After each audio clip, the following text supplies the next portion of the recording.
Halo teman-teman semua. Selamat datang di channel di Society. Bagaimana kabar kalian? Semoga sehat, bahagia, dan dompetnya nggak tipis ya. Oke, kali ini kita akan membahas novel Donghua ya guys. Dan tidak usah berlama-lama lagi, langsung saja guys kuy.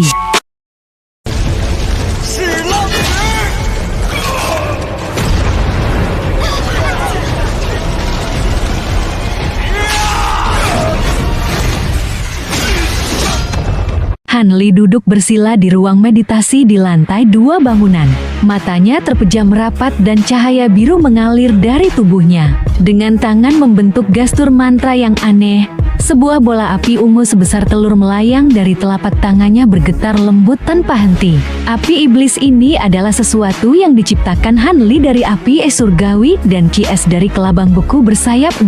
Kekuatan api ini satu tahap lebih tinggi daripada api es surgawi, menjadikannya sebagai jurus mematikan terbesarnya saat ini. Api ungu ini adalah sesuatu yang secara bertahap diciptakan Han Li setelah ia menyempurnakan seberkas dari api es surgawi, dan untuk membedakannya dari api suci Ashura, ia menamakannya api puncak ungu.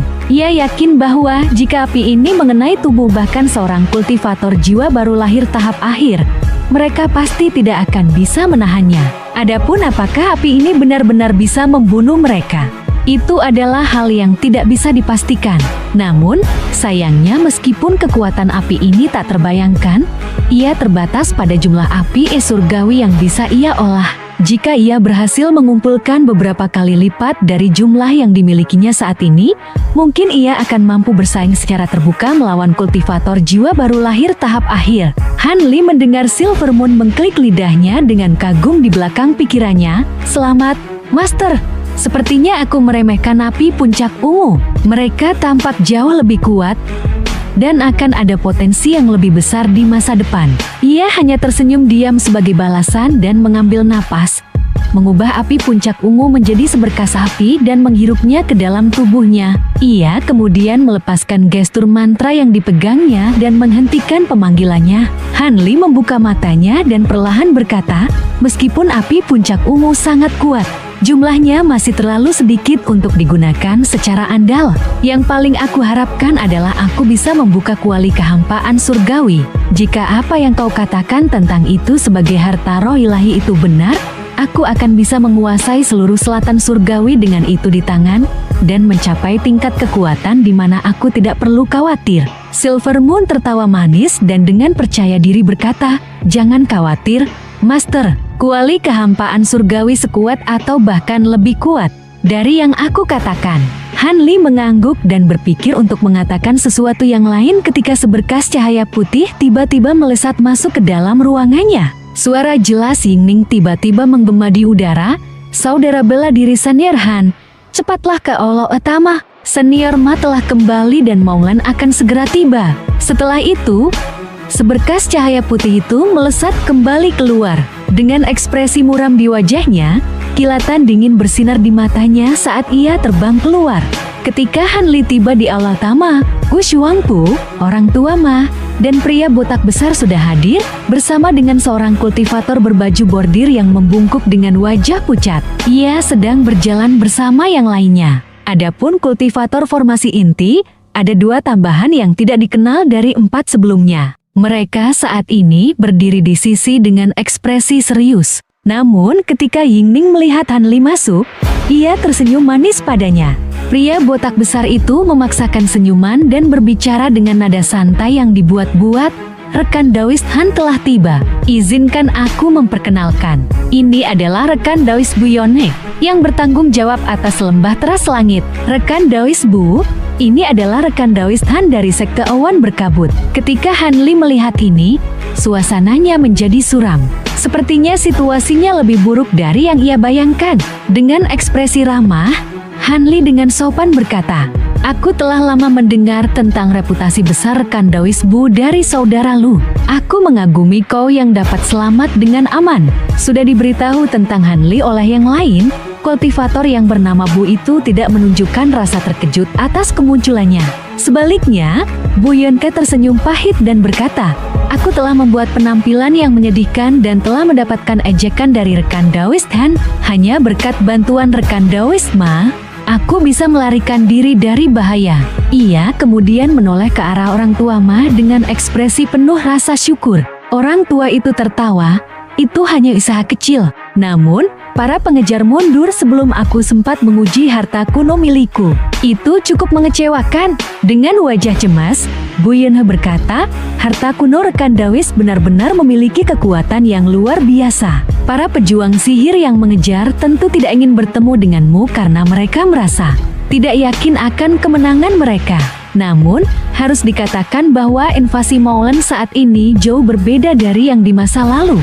Tidak hanya para pejuang sihir memiliki pelatihan yang jauh lebih baik, mereka juga didukung oleh binatang buas kuno yang ganas. Binatang-binatang ini sangat besar, dengan daging kasar yang tebal dilapisi dengan armor tempur. Ada juga banyak pembatasan aneh yang ditempatkan di tubuh mereka. Ketika makhluk-makhluk ini menerobos ke dalam formasi besar, kehancuran formasi tersebut hanya masalah waktu." Ekspresi aneh muncul di wajah Henli. Jangan bilang beberapa kultivator jiwa baru lahir tidak bisa membunuh binatang ini bersama-sama. Meskipun ia sudah tahu bahwa pasukan pejuang sihir membawa binatang besar, ia tidak menyangka bahwa mereka akan sekuat ini. Setelah berpikir sejenak, ekspresi Bu Yunhe mereda. "Dengan kekuatan penuh dari serangan harta sihirku, aku bisa melukai seekor binatang. Namun, aku diserang secara bersamaan oleh dua pejuang sihir tingkat tinggi dan terlalu sibuk untuk membunuh binatang sebelum ia menghancurkan formasi besar. Rekan Daoist Lu seharusnya bisa dengan mudah menjaga formasi ini dengan bantuan rekan Daoist Ma dan yang lainnya. Ini tidak akan jatuh semudah lembah teras langit." Bu Shuangpu dengan suram berkata, "Rekan Daoist Bu, berapa banyak pejuang sihir tingkat Sage yang ada dalam pasukan ini? Jika sedikit, kekuatan kami yang terdiri dari 5 pejuang jiwa baru lahir seharusnya bisa mengejutkan mereka. Bahkan jika kami tidak bisa membunuh 1 atau 2 pejuang sihir tingkat jiwa baru lahir mereka, kami seharusnya bisa melukai mereka dengan parah." Bu Yunhe menghela napas dan berkata, "Aku takut aku harus mengecewakan saudaraku. Aku melihat salah satu pejuang sihir aneh yang telah digambarkan sebelumnya bersama dengan 2 pejuang sihir tingkat Sage. Meskipun pejuang sihir aneh itu tidak menyerang, tubuhnya memiliki aura yang sangat aneh, mungkin karena beberapa transformasi. Selain itu, aku mencurigai ada lebih banyak pejuang sihir tingkat tinggi yang tersembunyi di antara pasukan mereka." Pria botak besar itu mengangguk. "Sepertinya kita masih harus banyak berpikir jika mereka menyembunyikan kekuatan mereka. Jika mereka terlalu kuat, kita harus menyeret mereka ke dalam formasi besar. Lagi pula, tujuan utama kita hanya untuk mengulur waktu." Bu Shuangpu mengerutkan dahi. Tampak tidak puas dengan keputusan ini, tetapi ia tidak mendesak masalah tersebut. Baik Hanli maupun orang tua Ma tidak mengajukan keberatan juga. Akibatnya, pria botak besar itu meminta Chong Zuzi untuk memimpin Bu Yunhe ke ruang meditasi untuk pulih, dan meminta Yingning dan yang lainnya untuk mengatur kultivator lembah teras langit yang terpaksa mundur, serta menambah mereka ke garnisun. Pengaturan menyeluruh pria besar itu sangat disetujui Hanli. Persatuan 9 bangsa mengirimkan orang ini untuk menjaga lokasi ini dengan alasan. Saat itu, suara guntur drum dapat terdengar dari kejauhan. Selain itu, suara itu mulai bergema seperti guntur. Mereka yang berada di olah mengerutkan dahi mendengar kedatangannya. Tiba-tiba, lapisan embun beku tampak memancar dari wajah orang tua Ma. Dengan niat membunuh yang terpendam dalam suaranya, ia berkata, "Sepertinya Maulen telah tiba. Mereka hanya selangkah di belakang kita." Pria botak besar itu menangkupkan tinjunya kepada Hanli dan 2 kultivator jiwa baru lahir lainnya. "Itu baik, mari kita uji mereka terlebih dahulu dan lihat apakah pasukan pejuang sihir memiliki karakter yang tangguh untuk dibicarakan. Untuk sementara, aku akan merepotkan kalian bertiga, rekan Daoist." Ia kemudian menoleh kedua kultivator formasi inti yang telah tiba bersama Bu Yun. "Kalian berdua, datanglah dan ikuti kami keluar." Karena kalian sudah bertemu mereka sebelumnya, kalian pasti tahu beberapa trik licik mereka dan bisa memberi kami peringatan. Salah satu kultivator formasi inti memiliki alis tebal dan kulit coklat. Yang lainnya memiliki wajah suram berbentuk kuda. Ketika mereka mendengar pria botak besar itu, mereka saling memandang sebelum segera memberi hormat kepadanya dan mengakui perintahnya.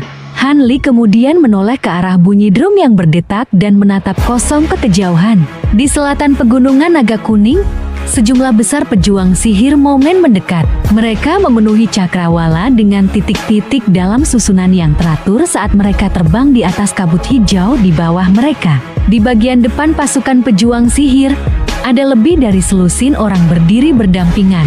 Dengan berbagai cahaya roh dan aura harta berkilauan dari tubuh mereka. Mereka adalah pejuang sihir tingkat tinggi dari pasukan Molen. Di antara mereka, ada 3 yang sangat mencolok. Seorang pria yang dikelilingi oleh cahaya merah dengan ular api jahat yang tebal melilit di sekujur tubuhnya. Seorang pria kurus setinggi tiang bambu, tampak seolah angin pun bisa menjatuhkannya. Dan sosok yang dibalut jubah hitam. Sosok berbaju hitam ini menutupi wajahnya, tetapi ki iblis hitam memancar dari tubuhnya disertai suara ratapan hantu yang samar. Ini cukup untuk menimbulkan rasa takut di antara mereka yang ada di sekitarnya. Meskipun demikian, ada 2 orang lain yang mengawal sosok berbaju hitam itu. Namun, pejuang sihir berbaju hitam itu terbang sendirian di depan pasukan seolah ia tidak termasuk di dalamnya. Para pejuang sihir lainnya mengalihkan pandangan dari sosok berbaju hitam itu seolah mereka memiliki rasa takut dan kagum padanya. Namun, jika seseorang memeriksa mereka dengan cermat, mereka juga bisa melihat jejak kebencian. 2 prajurit sihir tingkat tinggi di sisi sosok hitam itu berbisik seolah mendiskusikan cara untuk menghancurkan formasi besar di depan mereka. Setelah selesai berdiskusi, kultivator yang anehnya tinggi dan kurus itu tiba-tiba menghilang dari pandangan dan muncul kembali di sisi sosok berpakaian hitam yang dibalut cahaya biru. Tuanku surga, apakah kita akan memulai? Formasi besar di sini seharusnya lebih kuat daripada yang terakhir. Aku juga mendengar bahwa seharusnya ada beberapa kultivator jiwa baru lahir di sana. Aku khawatir ini akan memakan waktu cukup lama. Tidak perlu bagi kita untuk menyerang terlebih dahulu. Prajurit sihir berpakaian hitam itu menggelengkan kepala. Mereka sudah memutuskan untuk muncul. Mari kita lihat terlebih dahulu seberapa kuat para kultivator ini sebelum kita memutuskan apa yang harus dilakukan. Suaranya serak dan tidak jelas, seolah ia tidak memiliki lidah, yang membuat mereka yang mendengarnya merasa tidak nyaman. Ketika prajurit sihir yang ramping itu mendengar ini, ia terkejut dan melirik ke arah kabut hijau. Seperti yang diharapkan, area kabut hijau yang sebelumnya tenang tiba-tiba mulai bergejolak dan terbelah menjadi 2, dengan kilatan cahaya yang terlihat dari dalamnya. Tak lama setelah itu, 7 garis cahaya melesat keluar dari dalam. Mereka berputar sekali di langit sebelum menampakkan diri mereka adalah rombongan yang terdiri dari 5 kultivator tahap jiwa baru lahir dan 2 kultivator tahap formasi inti. Di bawah perintah pria botak itu, tidak akan ada kultivator tingkat rendah yang mengikuti mereka, kecuali kultivator formasi inti dari lembah teras Langir dan Chong Suzi. Han Li berhenti di udara dan melirik ke seluruh pasukan prajurit sihir. Tentu saja, 10 prajurit sihir yang memimpin mereka menarik perhatiannya, terutama sosok berpakaian hitam yang menyeramkan itu. Ia tidak bisa menatapnya terlalu lama karena secara tidak sadar mengalihkan pandangannya. Ketika ia melihat sosok berpakaian hitam itu, ia segera teringat pada Sage Tulang. Xiaocha, apakah mungkin orang ini juga seorang kultivator jalur hantu? Hati Han Li bergetar dan ia merasa jauh lebih waspada. Sebelum Sage Tulang merebut tubuh jiwa yang bengkok, bentuk materialnya dipenuhi dengan kiyen dan hantu. Namun, ada sesuatu yang sedikit berbeda dengan aura sosok berpakaian hitam itu yang tidak bisa dijelaskan oleh Han Li untuk saat ini. Ketika Han Li dan rombongannya tiba, para prajurit sihir di atas mulai bergerak. Prajurit sihir yang terbungkus ular piton tiba-tiba berubah menjadi bola cahaya besar saat ia melesat turun menuju para kultivator. Ketika Han Li dan rombongannya melihat ini, mereka hanya mengamati dengan dingin dalam keheningan, tanpa menunjukkan sedikit pun kepanikan. Selama prajurit sihir itu tidak mencari kematiannya sendiri, ia tidak akan berani untuk menyerang sendirian. Akibatnya, kelompok kultivator hanya mengawasi dengan tatapan bermusuhan saat bola api besar itu mendekat hingga 20 meter dari mereka. Api yang dipancarkan mengeluarkan panas yang menyengat bahkan dari jarak jauh, membuat banyak kultivator di depan mereka terkejut. Sebuah siluet muncul dari balik api, diikuti oleh suara gemuruh yang mengguncang udara di sekitarnya. Aku adalah Sage besar Kuyao dari suku Ritus Api. Sejak kalian tiba, pasti kalian berencana untuk menguji kemampuan kami terlebih dahulu. Bagaimana kalian ingin mengadakan kompetisi? 1 lawan 1 atau kerusuhan? Pria botak itu menatap bola api dengan tajam dan menjawab dingin, 1 lawan 1. Semoga surga memutuskan siapa yang selamat. Kuyao tertawa terbahak-bahak dari dalam bola api. Bagus, itu yang aku inginkan. Aku akan menjadi lawan pertama kalian. Siapkan seseorang untuk maju. Para kultivator marah mendengar ini, tetapi kakek Ma terlihat sangat murung. Dengan ekspresi yang dipenuhi niat membunuh, tubuhnya berubah menjadi seberkas cahaya putih dan ia terbang maju. Pria botak itu ragu sejenak, tetapi ia tidak menghentikan sang kakek dan membiarkannya menjadi yang pertama bertarung. Dari sudut pandangnya, ia tidak tahu siapa di antara mereka yang memiliki kekuatan terbesar. Tentu saja, ia tidak mempertimbangkan Han Li, yang baru saja memasuki tahap jiwa baru lahir. Ketika Kuyao melihat seberkas cahaya putih terbang maju, ia terbang mundur secara diam-diam dan kakek Ma mengikuti sampai mereka berada di tengah antara pasukan prajurit sihir dan kabut hijau. Dengan cara ini, keduanya dapat bertindak tanpa perlu menahan diri atau takut akan serangan mendadak dari kedua sisi. Pria botak itu berpaling kepada kultivator berwajah kuda dan dengan serius bertanya, apa kemampuan dari Maulen Sage ini? Apakah ia memiliki teknik tertentu? Seberkas rasa dendam muncul di wajahnya saat ia menjawab. Teknik atribut apinya sangat kuat. Ular api di tubuhnya juga sangat gesit sulit untuk dihadapi. Seorang penjaga formasi inti dari lembah teras langit telah menjadi abu oleh Python itu setelah tertangkap. Oh, begitu. Pria botak itu kemudian berpaling dan ragu-ragu berkata, saudaraku, jika aku tidak salah ingat, seni kebenaran agung dari pavilion besar tidak bisa dilukai oleh panas dan api, apalagi oleh hantu dan kejahatan. Ia seharusnya memiliki keuntungan melawan prajurit sihir ini. Dengan ekspresi ragu di matanya, Gu Shuangfu perlahan berkata, susah untuk dikatakan. Jika itu adalah teknik api biasa, seni kebenaran agung dapat mengatasinya tanpa masalah. Namun, jika itu melawan teknik prajurit sihir yang menunjukkan 3 esensi api roh duniawi, aku khawatir itu akan melampaui jangkauan seni kebenaran agung. Bagaimanapun, saudara Daus Ma masih yang paling cocok di antara kita untuk melawan orang ini. Bahkan jika seni kebenaran agungnya tidak dapat menekan api, seharusnya ia dapat menahan pengaruh jahat dari api tersebut. Tidak akan ada kekhawatiran tentang balasan iblis. Ketika pria botak itu mendengar ini, ia merasa pemikirannya benar dan ia merasa sedikit lega sebelum menghela nafas panjang. Han Li melirik ular api yang terletak di dalam bola api besar dan hatinya bergetar. Dengan cahaya biru berkilau dari matanya, ekspresi aneh sejenak terlihat di wajahnya. Pada saat itu, kakek Ma menyatukan tangannya. Dalam gestur mantra dan lapisan cahaya putih lembut mulai bersinar dari tubuhnya. Pada saat bersamaan, ia membuka mulutnya dan memuntahkan sebuah titik cahaya perak seukuran kenari. Dalam sebuah tiupan angin kencang, cahaya perak itu berubah menjadi sebuah penggaris. Ia bergetar sejenak sebelum berkilau dengan ribuan cahaya perak dan mengeluarkan suara yang mirip dengan phoenix suci dari langit tertinggi. Alih-alih bertindak, Kuyao tetap diam. Dan dengan acuh tak acuh memandang sang kakek dengan lengan disilangkan dan senyuman sinis di wajahnya. Tindakan ini membuat kakek Ma marah, dan ia mendengus dingin sebelum memutuskan untuk mengambil inisiatif menyerang. Saat itu, ia tiba-tiba mendengar sebuah suara samar di telinganya, begitu lembut sehingga hampir tidak terdengar tetapi tetap jelas. Kakek Ma terkejut dengan apa yang didengarnya, dan ia bingung memandang sekeliling sebelum tatapannya jatuh pada Han Li.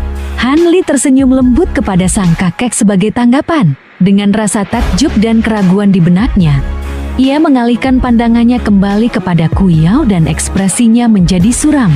Tatapan kakek Ma bergetar beberapa kali dan ia berkata dengan murung, "Ular api itu bukanlah binatang roh biasa." Kuyao terdiam sejenak sebelum mengijak, "Oh, jadi kau memiliki penilaian setelah semua. Ular apiku terbentuk dari roh api duniawi.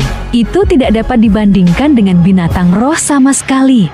Tubuhnya bergetar sejenak dan ular api di tubuhnya bersinar cerah dengan cahaya merah sebelum terbang ke langit. Sebuah tanduk tiba-tiba muncul di kepala python itu. Dan cakar-cakar ganas tumbuh dari tubuhnya, mengungkapkan bentuknya sebagai naga banjir api dengan sisik merah berkilau. Ia bergejolak dalam pertunjukan ganas saat terbang di atas kepala Kuyao. Roh api yang berubah. Pria botak itu tidak dapat menahan teriakannya karena terkejut. Sementara itu, ekspresi Gu Shuangpu semakin tidak menyenangkan. Kakek Ma merasakan jantungnya jatuh. Teknik api lawannya telah mencapai tahap di mana ia dapat menyempurnakan dan mengubah roh api. Ini bukan sesuatu yang dapat dilakukan oleh prajurit sihir tingkat jiwa baru lahir biasa. Akan ada pertempuran sengit di depannya. Dengan pikiran itu, kakek Ma menghapus rencananya yang awalnya hanya menggunakan 70% dari kekuatannya untuk melawan musuh. Ia menarik napas dalam-dalam dan dengan lebar menyapu lengan bajunya, memanggil sebuah barang yang dibungkus dalam cahaya pelangi. Itu berputar sekali di atas kepalanya dan berhenti 1 meter di atasnya. Pada saat itu, para kultivator di bawah dan para prajurit sihir di kejauhan sama-sama memperhatikan dengan rasa ingin tahu. Sebuah harta yang dapat berkilau dengan cahaya pelangi kemungkinan adalah sesuatu yang berkualitas istimewa. Han Li juga melirik barang itu. Barang tersebut bulat dan ramping, sebuah gulungan kuning pudar sepanjang 1 meter. Gulungan itu menghadap Kuyao dan perlahan-lahan membuka dirinya saat kakek Ma mulai mengucapkan mantra dengan serius. Akibatnya, gulungan itu mengungkapkan gambar diagram 8 trigram biasa. Kakek Ma kemudian memukul gulungan itu dengan segel mantra yang tampaknya sederhana dan membuat gulungan itu bersinar terang. Tiba-tiba melepaskan fluktuasi menakjubkan dari diagram tersebut. Ketika Kuyao melihat fluktuasi ini, ia tahu bahwa keadaan tidak baik dan segera menunjuk ke arah sang kakek. Naga banjir api yang melayang di atas kepalanya tiba-tiba membuka mulutnya dan menyemburkan aliran api merah yang tak berujung, seketika melahap kakek Ma dan diagram 8 trigram dalam lautan api. Pria botak dan yang lainnya mengenakan ekspresi cemas ketika mereka melihat kakek Ma terbungkus dalam api. Namun, mereka semua tahu secara diam-diam bahwa kakek Ma mengeluarkan gulungan itu untuk suatu alasan. Benar saja, kakek Ma berdiri dengan aman di tengah lautan api. Tangan-tangannya membentuk gestur mantra dan gulungan itu terurai di depannya. Kemudian, dengan cahaya putih yang berdenyut dan angin kencang yang mengamuk, sebuah pilar angin putih muncul dari gulungan, meluap di area sepanjang lebih dari 30 meter di sekelilingnya. Lautan api yang mengelilinginya, sebagian besar telah disapu pergi dengan mudah. Lalu, dengan teriakan marah dari kakek Ma, seberkas cahaya perak melesat keluar dari pilar angin, langsung menyerang Kuyao tanpa menghiraukan naga banjir yang melayang di atasnya. Sepertinya kakek Ma jelas memahami bahwa selama dia bisa melukai Kuyao, naga banjir yang terhubung dengan roh itu akan sangat berkurang kekuatannya.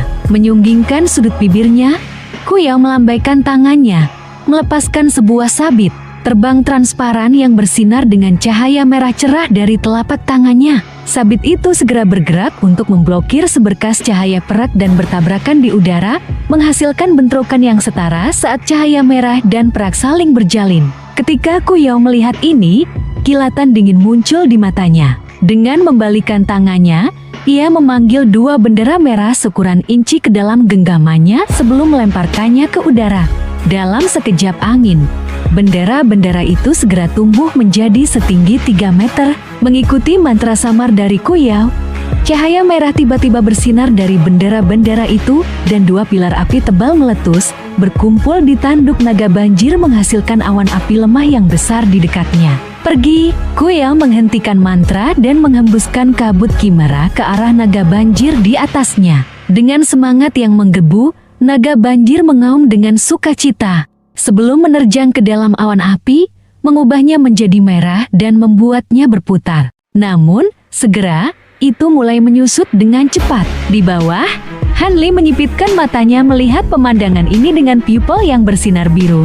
Melalui mata roh penglihatan terang, ia dengan kagum menemukan bahwa naga api yang bersembunyi di dalam awan itu sedang menghirup awan api tanpa rasa takut. Dalam sekejap mata, awan api itu bersih-bersih dilahap dan naga banjir itu dengan cepat membesar.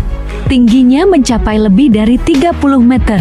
Dengan kepala sebesar sebuah bangunan kecil dan taring yang terungkap, ia tampak benar-benar jahat. Pada saat itu, pilar angin putih yang mengamuk telah sepenuhnya menghilangkan lautan api, hanya menyisakan kakek Ma yang berdiri di dalamnya. Sambil memegang gulungan 8 trigram di tangannya, ia mengawasi naga banjir yang besar itu dengan dingin hanya sejenak sebelum tanpa kata melemparkan gulungan itu ke udara.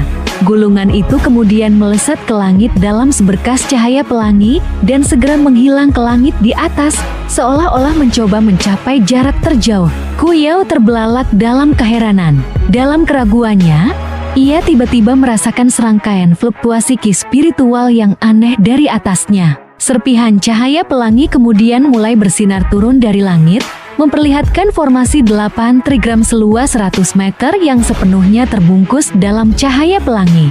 Formasi itu langsung melesat turun dari langit tanpa perlawanan. Ekspresi Ku Yao berubah drastis dan langsung menunjuk ke naga banjir tanpa berpikir panjang. Naga banjir itu segera mengangkat kepalanya dan menyemburkan aliran cahaya merah dari mulutnya, langsung menyerang bagian bawah formasi. Formasi itu bergetar lemah sesaat, tetapi terus jatuh seolah tidak terpengaruh. Dengan wajah memucat, Ku Yao menggosokkan kedua tangannya sebelum tiba-tiba mengangkatnya, menembakkan hujan bola api seukuran kepalan tangan ke langit. Hati Han Li bergetar melihat ini. Ini bukanlah sesuatu yang dihasilkan dari banyak jimat bola api, tetapi sesuatu yang langsung diproduksi oleh kultivasinya sendiri. Teknik roh pejuang sihir jauh melampaui apa yang mampu dilakukan teknik gawais elemen biasa, dan jauh lebih berguna dalam pertempuran sebagai hasilnya. Saat pikiran Han Li melayang, banyak bola api itu menghantam bagian bawah formasi raksasa seperti hujan meteor. Namun, serangan ini juga terbukti tidak banyak berpengaruh. Diagram itu terus jatuh dengan kecepatan besar saat membungkus Ku Yao dan naga banjirnya. Pada saat itu, para kultivator dan pejuang sihir yang menyaksikan pertempuran tidak lagi bisa melihat Ku Yao. Mereka hanya melihat formasi 8 trigram besar yang perlahan berputar saat mereka mengelilinginya. Kakek Ma tidak menunjukkan sedikit pun kegembiraan karena serangannya berhasil. Sebaliknya, ia duduk dengan serius bersila dengan tangan membentuk gestur mantra saat cahaya putih lembut berputar di sekeliling tubuhnya. Pada saat yang sama, diagram besar itu tampaknya telah menyatu dengan cahaya pelangi dan tiba-tiba mengeluarkan deru gontur yang memekakan telinga berdenyut dengan cahaya saat berkedip. Pejuang sihir yang kurus mengenakan ekspresi khawatir di wajahnya. Ia berbalik kepada sosok berpakaian hitam dan dengan sopan bertanya, "Tuan Surgawi, apakah Sage Ku Yao akan baik-baik saja di dalam sana? Jika berbahaya, kita tidak perlu menghormati perjanjian untuk bertarung 1 lawan 1. Kita bisa langsung masuk dan menyelamatkannya." Benar-benar sulit dipercaya bahwa kultivator jiwa baru lahir ini bisa memiliki harta kuno yang aneh seperti itu. Sosok berpakaian hitam itu tertawa pelan. "Jangan khawatir tentang dia," katanya dengan nada acuh tak acuh. Sementara tigram 8 tertinggi di diagram adalah harta kuno yang benar-benar mengagumkan. Kultivator ini masih belum menguasai metode yang benar untuk menggunakannya. Dia hanya bisa memaksakan kekuatan spiritualnya ke dalam harta itu. Ini tidak akan mampu menahan teman Dawisku lebih lama lagi. Metode kasar penggunaan diagram formasi ini pasti akan menghabiskan banyak kekuatan sihir. Betapa bodohnya, namun tidak mengherankan bahwa sedikit orang yang tahu metode yang benar untuk menggunakan harta kuno yang langka seperti ini di daerah terpencil ini. Kata-katanya tampak membawa nada merendahkan terhadap para kultivator di selatan surga. Pejuang sihir yang kurus itu merasa lega mendengar ini dan memutuskan untuk sementara menahan rencananya untuk mengorganisir sekelompok pejuang sihir untuk menyelamatkan Ku Yao. Adapun pria botak dan yang lainnya, ekspresi mereka mengandung kekhawatiran dan kegembiraan. Mereka merasa bersemangat ketika melihat Pejuang sihir terjebak oleh formasi 8 trigram. Tetapi ketika mereka melihat kakek Ma masih mempertahankan formasi dengan ekspresi serius dan suara aneh yang sesekali terdengar dari dalam formasi, mereka tahu bahwa pertempuran ini jauh dari selesai. Untuk sementara waktu, kakek itu sebenarnya telah mengutuk tanpa henti. Harta ini adalah sesuatu yang baru saja ia peroleh, dan sebelumnya ia hanya menggunakannya melawan kultivator pembentukan inti. Para kultivator itu benar-benar tidak berdaya di hadapan harta ini dan masing-masing dibunuh dengan mudah.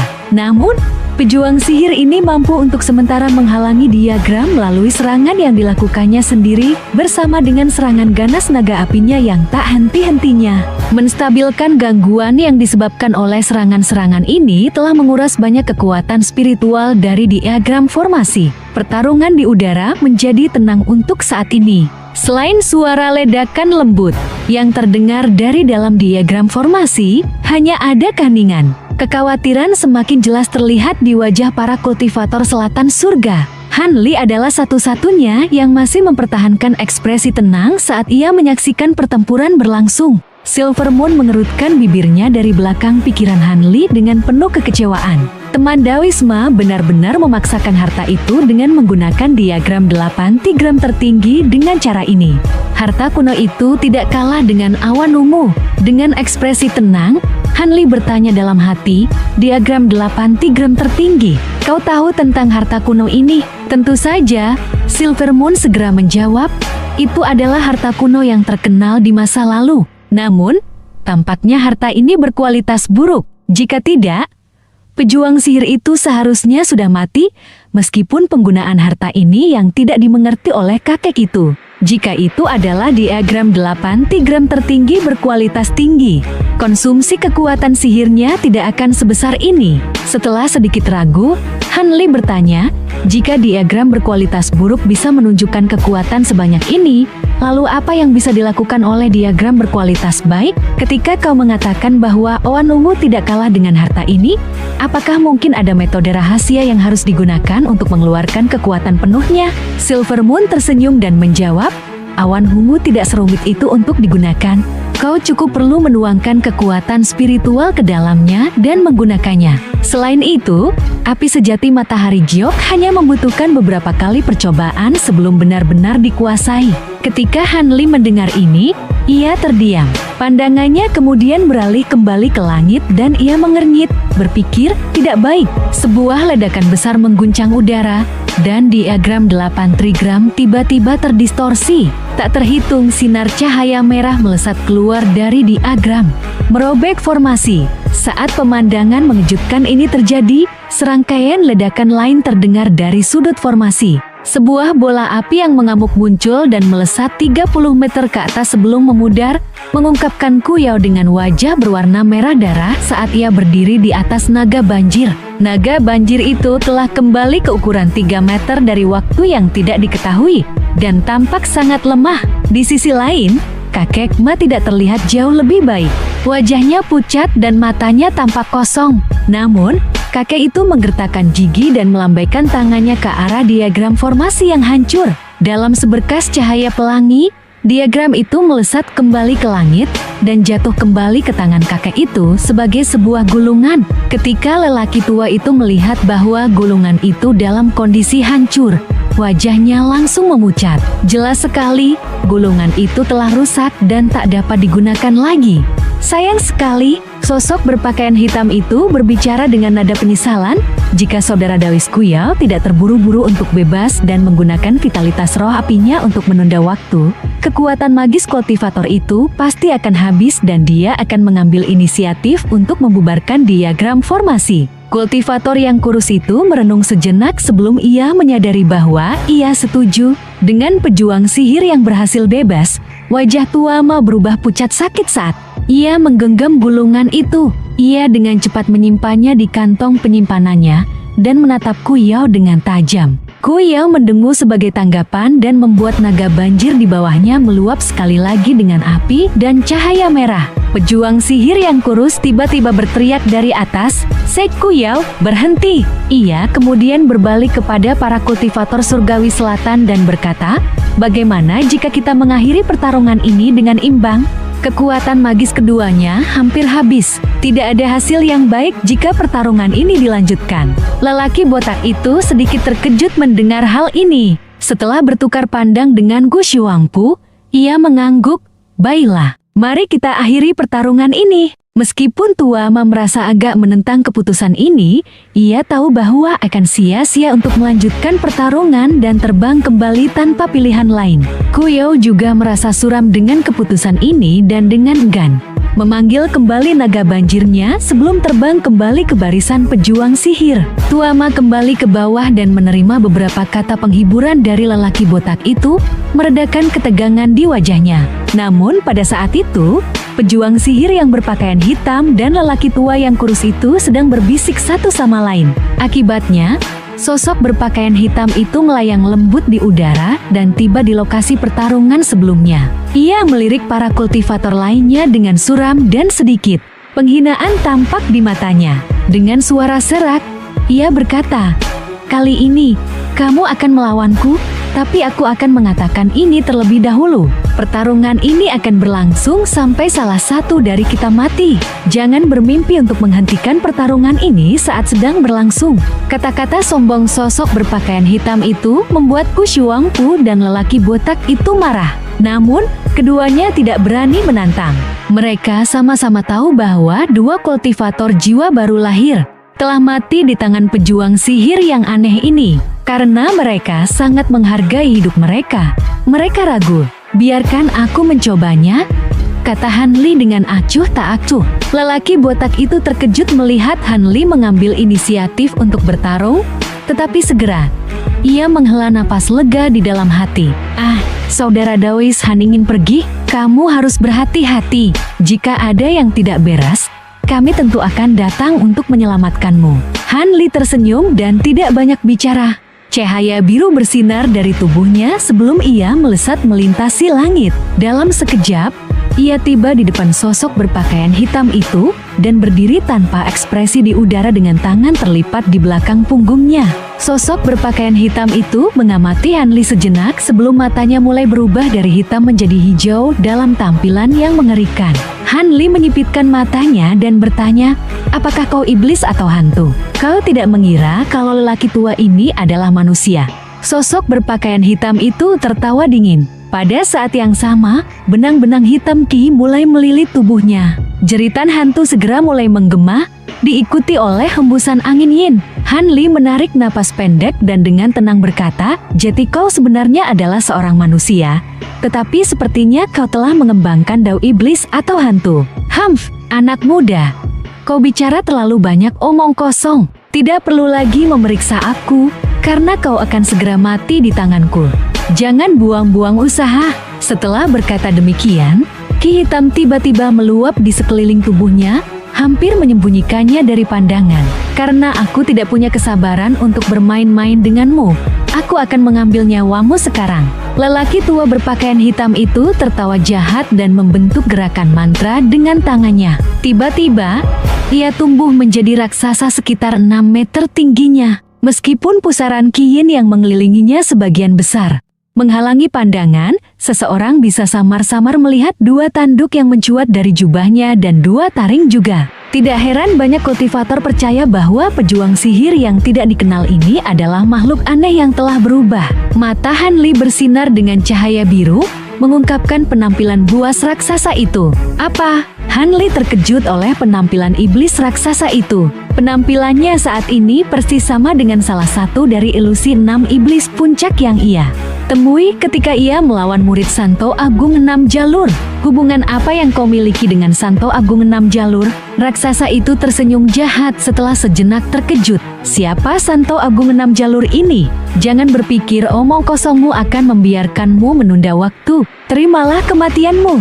Ia kemudian mengangkat tangannya dan menyebarkan beberapa Qi hitam, tiba-tiba menembakkan objek hitam menuju Han Li. Namun, objek itu berkilau dengan cahaya hitam begitu ia keluar dari tutupan Qi hitam dan menghilang dari pandangan. Ekspresi Han Li meredup dan tiba-tiba melompat mundur 10 meter. Pada saat yang sama, sebuah cakar hantu raksasa muncul di tempat ia berdiri sebelumnya. Serangan itu begitu mendadak, tampak muncul dari udara kosong. Ini, sosok iblis raksasa itu terkejut melihat serangannya meleset. Han Li menatap tangan hantu dan dengan acuh tak acuh berkata, lumayan juga. Meskipun kau bukan kultivator dao hantu karena kau mengembangkan teknik dao iblis, metode seranganmu cukup mirip dengan kultivator hantu. Jika seseorang benar-benar menganggapmu sebagai kultivator hantu, mereka pasti akan menderita. Raksasa iblis itu tetap diam sambil melirik Han Li dengan dingin. Pada saat yang sama, Han Li mengernyit dan bergerak sekitar 10 meter ke samping dalam sekejap. Akibatnya, cakar hantu hijau lainnya secara diam-diam menyerang tempat ia berdiri sebelumnya. Raksasa itu tidak mampu menjaga ketenangannya setelah meleset untuk kedua kalinya dan bertanya, "Karena kau telah menghindari 2 seranganku, apakah mungkin kau pernah melihat kultivator hantu lainnya di masa lalu?" "Tentu saja aku sudah. Bagaimana mungkin aku bisa menghindari seranganmu dengan begitu mudah?" jawab Han Li sambil tersenyum dengan setengah kebenaran. Kau ternyata adalah individu yang sangat berpengalaman. Namun, meskipun kau tahu bahwa aku menggunakan teknik dao iblis, apa artinya itu? Dengan kekuatan seni iblis kilatan surga, kau akan mati dalam sekejap." Raksasa itu berbicara dengan sinis. Ia kemudian tiba-tiba mengeluarkan siulan nyaring yang menyengat telinga, bahkan mampu memecahkan batu. Ketika Han Li melihat ini, ekspresinya yang tenang berubah serius. Ki hitam yang membungkus raksasa itu mulai berputar dengan cepat di tempatnya.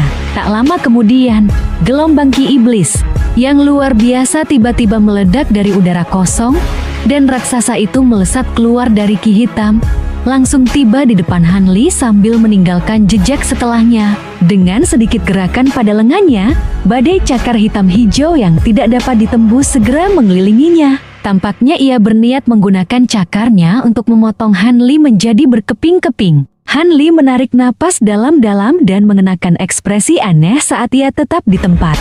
Ia menyatukan tangannya sebelum menyebarkannya, memanggil jaring petir emas di sekelilingnya. Dengan guntur berdentum di udara, Han Li memandang cakar-cakar di sekelilingnya tanpa rasa takut. Tanpa berpikir lebih jauh, sosok hitam raksasa itu kemudian memerintahkan cakarnya untuk menyerang Han Li tanpa ampun. Dari sudut pandang sosok hitam raksasa itu, teknik iblis biasa mungkin dapat ditaklukkan oleh teknik atribut petir, tetapi seni iblis kilatan surga bukanlah teknik biasa. Itu tidak akan dihentikan oleh petir sepele. Namun, kultivator yang dihadapinya tampaknya tahu banyak, membuatnya merasa tidak nyaman. Ia merasa sebaiknya segera menyingkirkan Han Li. Tetapi sebelum sosok hitam itu menyelesaikan pikirannya, ia tiba-tiba merasakan cakarnya menjadi panas, diikuti oleh rasa sakit yang tak terbayangkan. Cahaya emas kemudian bersinar terang di depannya. Jaring petir emas itu ternyata telah menembus ilusi cakarnya dan sedang dalam perjalanan untuk membungkusnya. Tidak mampu melindungi dirinya dari belakang dan terjebak oleh jaring petir emas, sebuah legenda yang pernah ia dengar tiba-tiba muncul di benaknya. Di masa lalu, ketika ia mempelajari seni iblis ini, gurunya sering mengingatkannya tentang musuh terbesar dari seni iblis kilatan surga. Namun, karena ia tidak pernah menghadapi lawan seimbang setelah mengembangkan seni iblis ini, ia telah melupakan hal ini. Petir emas, tidak mungkin, sangat mirip, jangan bilang.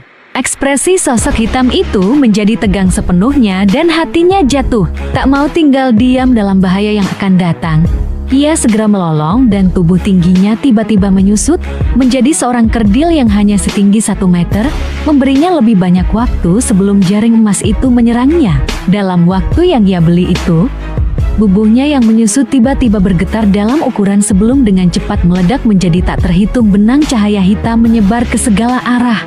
Sebuah kilatan dingin bersinar dari mata Han Li, dan tiba-tiba ia menggerakkan tangannya, meluncurkan seberkas petir menuju jaring emas. Tak terhitung busur petir mulai memercik dari jaring tersebut setelah terkena dampak, menyebabkan jaring itu segera menyusut. Kemudian, setiap benang hitam bertabrakan dengan petir emas. Dengan cahaya besar, petir emas mengubah benang ki hitam menjadi abu.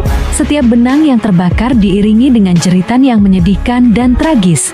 Segera, sisa-sisa benang hitam kembali menuju pusat jaring emas, mengkondensasi menjadi jiwa baru lahir iblis hitam yang mengilap. Wajahnya dipenuhi ketakutan. Ia membuka mulutnya dan memuntahkan awan-awan kiin hitam pekat. Mereka dengan cepat membungkusnya dalam lapisan-lapisan untuk mencegah petir pembasmi iblis ilahi mendekati tubuhnya lebih dekat. Wajah Han Li tidak menunjukkan ekspresi selain dari ajakan yang muncul sesaat. Dari tangannya, ia meluncurkan seberkas petir begitu menyilaukan dan terang hingga sulit dilihat dan menyelimuti jiwa baru lahir setan. Jeritan menyedihkan lainnya segera menyusul dan guntur yang menggulung mereda, meninggalkan keheningan untuk sesaat. Ketika Han Li melihat ini, ia menghela napas lega di dalam hati sebelum menarik kembali sisa petirnya dan mengambil kantong penyimpanan hitam pekat ke dalam tangannya. Ia kemudian mengangkat kepalanya dan dengan tatapan tanpa ekspresi, menyapu pandangannya ke arah para pejuang sihir di atas.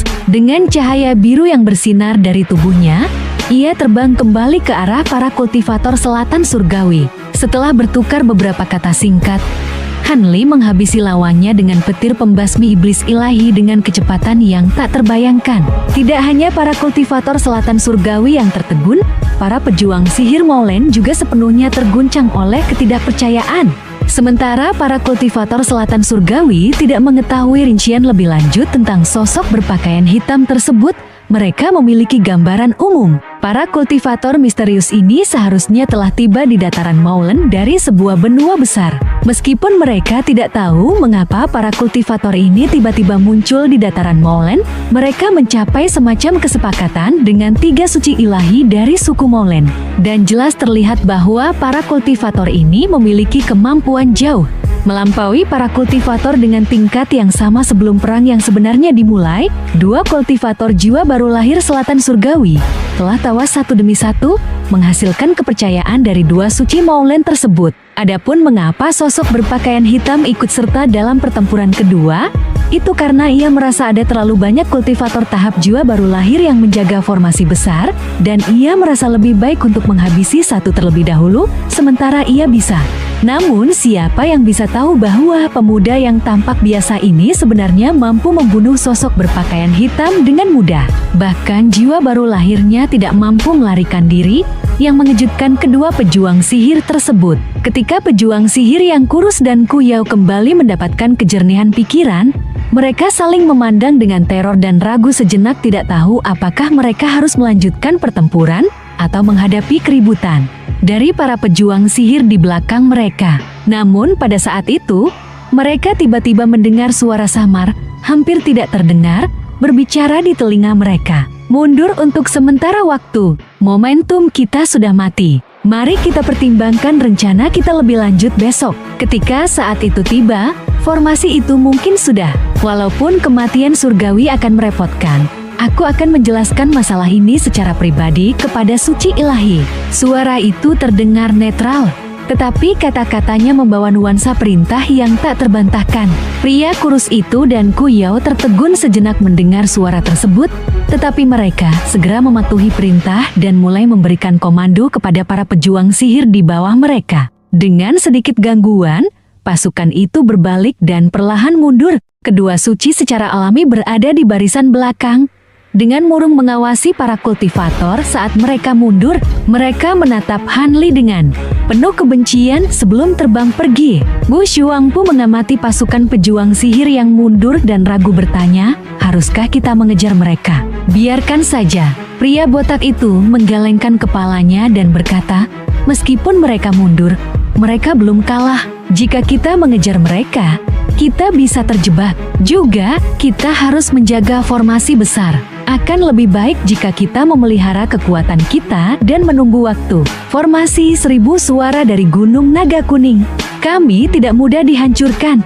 Jika Maulen ingin merebutnya, mereka perlu menggandakan kekuatan mereka setidaknya. Setelah itu diucapkan, pria botak itu tidak bisa menahan pandangannya ke arah Han Li. Karena kejutan Han Li yang berhasil membunuh kultivator berpakaian hitam, para kultivator mendapati diri mereka dalam keheningan canggung, semua tidak tahu harus berkata apa. Saat ini, Han Li mengenakan senyum samar sambil memainkan kantong penyimpanan hitam di tangannya. Awalnya, senyum samar Han Li tidak menginspirasi perasaan apapun di antara para kultivator ini. Namun setelah ia berhasil membunuh seorang kultivator jiwa baru lahir, senyum Han Li kini memberikan mereka perasaan mendalam, dan Ana belum lagi bahwa rasa penghinaan mereka terhadapnya kini telah sepenuhnya hilang. Pria botak itu tersenyum dan berkata, "Kawan Daois Han, selama telah membunuh seorang pejuang sihir tingkat tinggi, aku akan memastikan untuk memberitahu Aliansi 9 Bangsa tentang pencapaianmu. Mereka pasti akan memberi penghargaan yang besar padamu." Kakek Ma dan Gu Shuangpu juga mengucapkan selamat dengan senyuman. Namun, ekspresi Han Li tetap sehalus sebelumnya, meskipun nada mereka mengandung sedikit kekaguman dan rasa hormat. Seolah mengabaikan hal ini, Han Li hanya bertukar beberapa basa-basi sopan dengan mereka, sementara tatapannya tanpa sadar melayang ke salah satu dari mereka secara khusus. Ketika tidak ada yang memperhatikan ini, ia tidak bisa menahan senyuman samar. Setelah pasukan pejuang sihir menghilang dari pandangan, pria botak itu membuka jalan menuju kabut di bawah dan rombongan itu segera menghilang dari pandangan. Kabut menutup pintu masuknya segera setelahnya. Kini, sekitar Gunung Naga Kuning kembali tenang. Ketika Han Li dan rombongannya kembali ke Ola, mereka melakukan diskusi singkat tentang pertempuran yang terjadi hari ini. Sebelum masing-masing kembali ke tempat tinggal mereka untuk beristirahat, kakek Ma khususnya tidak hanya kehilangan harta bendanya, tetapi vitalitasnya juga sangat menderita. Ia sangat membutuhkan istirahat dan pemulihan, sehingga dalam sekejap, hanya pria botak yang tersisa di Ola. Ia duduk di bangunan utama dan menundukkan kepalanya, pikirannya terlarut dalam pemikiran. Sesaat kemudian, ia tiba-tiba mengangkat alisnya dan ekspresi aneh muncul di wajahnya. Ia perlahan berteriak, "Siapa di sana? Keluarlah!" Kemudian dengan kilatan cahaya, seseorang muncul di Ola. "Hehe, kemampuan saudara Lu benar-benar mendalam. Begitu aku masuk, kau sudah bisa merasakanku. Tidak heran mengapa Aliansi 9 Bangsa menugaskanmu menjaga formasi sendirian." Pria botak itu mengernyit dan mengenakan ekspresi aneh. Mengapa kau tidak beristirahat? Mengapa kau kembali secara diam-diam?" "Tidak ada apa-apa. Aku hanya menemukan sebuah rahasia. Aku merasa bahwa aku harus berdiskusi denganmu." Pria botak itu menatapnya dengan pandangan menilai dan bertanya bingung. "Rahasia? Apa rahasianya?" Saudara Daois Han dari sektawan berkabut mungkin seorang mata-mata untuk Molen.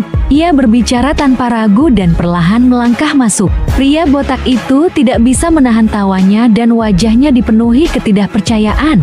"Mata-mata, apakah pikiranmu tidak jernih?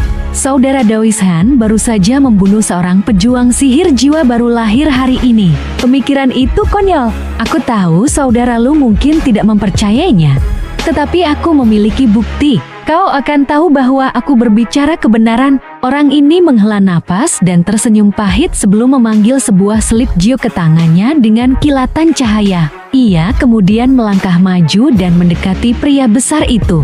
Pria botak itu mengenakan ekspresi terkejut dan berdiri untuk menghadapnya. Ia kemudian dengan tenang mengambil slip jiu ke dalam tangannya. Pada saat yang sama, saat pria botak itu mengambil slip jiu ke dalam tangannya, ekspresinya berubah drastis dan ekspresi ganas muncul di matanya.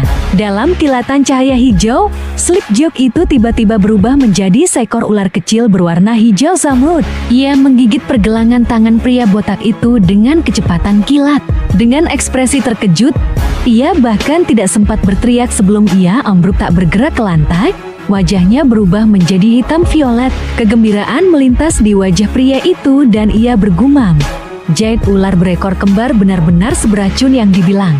Tidak kalah dengan 10 racun tertinggi. Setelah digigit, bahkan jiwa baru lahir direnggut kekuatannya untuk melarikan diri. Jika ular ini bisa terbang, itu akan menjadi metode yang sangat kuat untuk membunuh kultivator lain."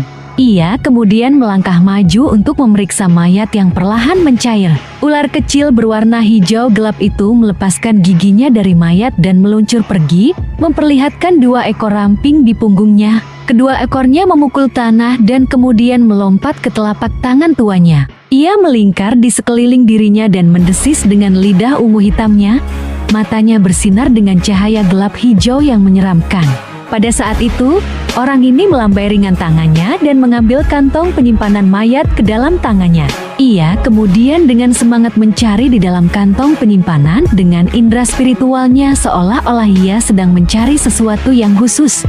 Sebentar kemudian, orang ini dengan lembut berbisik, "Tidak mungkin, di mana medali perintah itu?" Aku jelas melihatnya meletakkannya di kantong penyimpanan. Dia kemudian dengan penuh rasa benci membalikan tas itu dan melemparkan isinya ke tanah, membentuk tumpukan berbagai alat sihir inferior dan beberapa batu roh rendah. Setelah pria itu melihat dengan jelas apa yang ada di tanah, wajahnya berubah pucat pasi dan tubuhnya tiba-tiba bersinar dengan cahaya hijau.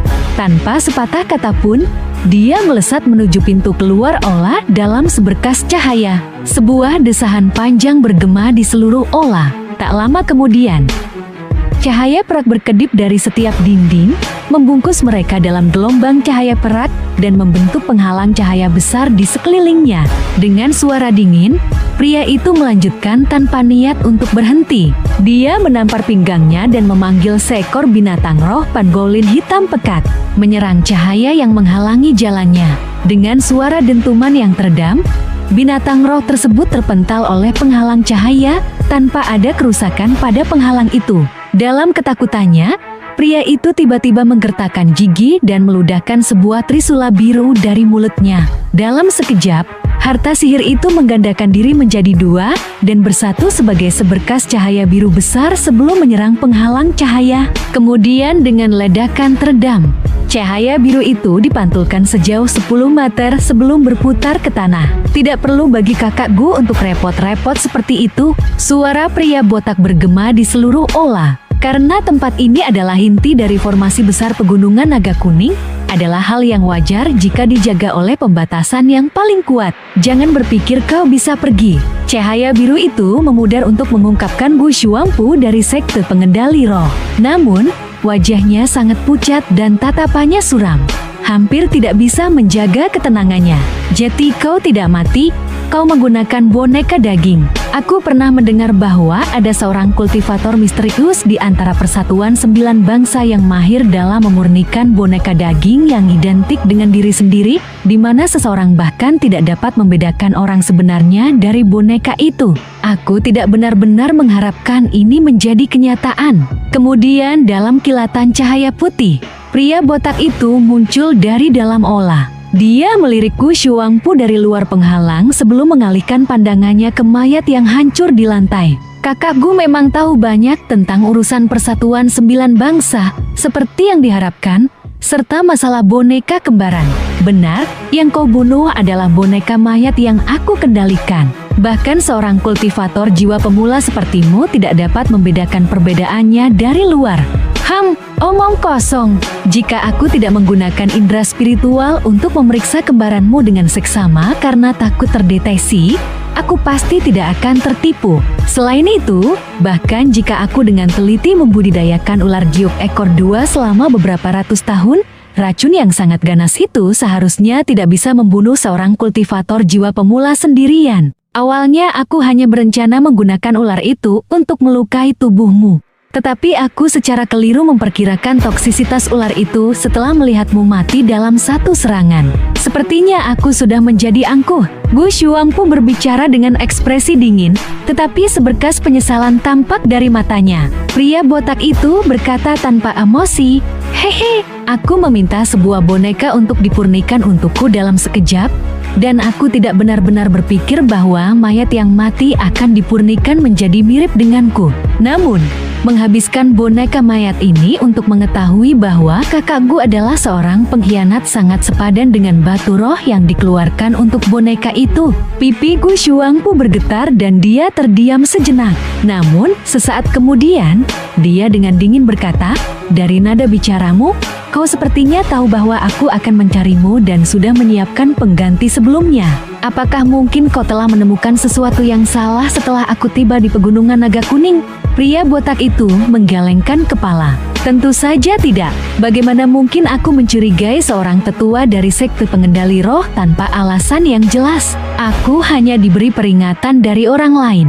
Awalnya aku merasa ragu tentang hal ini, tetapi sekarang sudah dipastikan. Dia kemudian menoleh ke sisi Ola dan berteriak, "Teman Daois Han, kakak Ma, kalian bisa keluar." Ketika Gu Shuangpu mendengar ini, dia tidak lagi dapat menjaga ekspresi suramnya. Ketakutan tampak di wajahnya.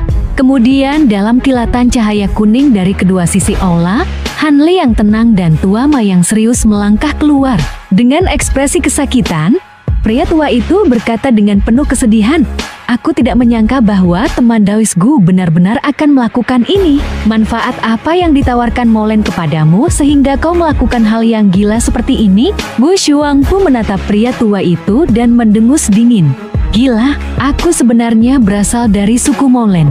Bagaimana mungkin keputusanku bisa disebut gila? Kau orang dari Molen." Sekelompok kultivator tidak bisa menahan diri untuk tidak menunjukkan kejutan.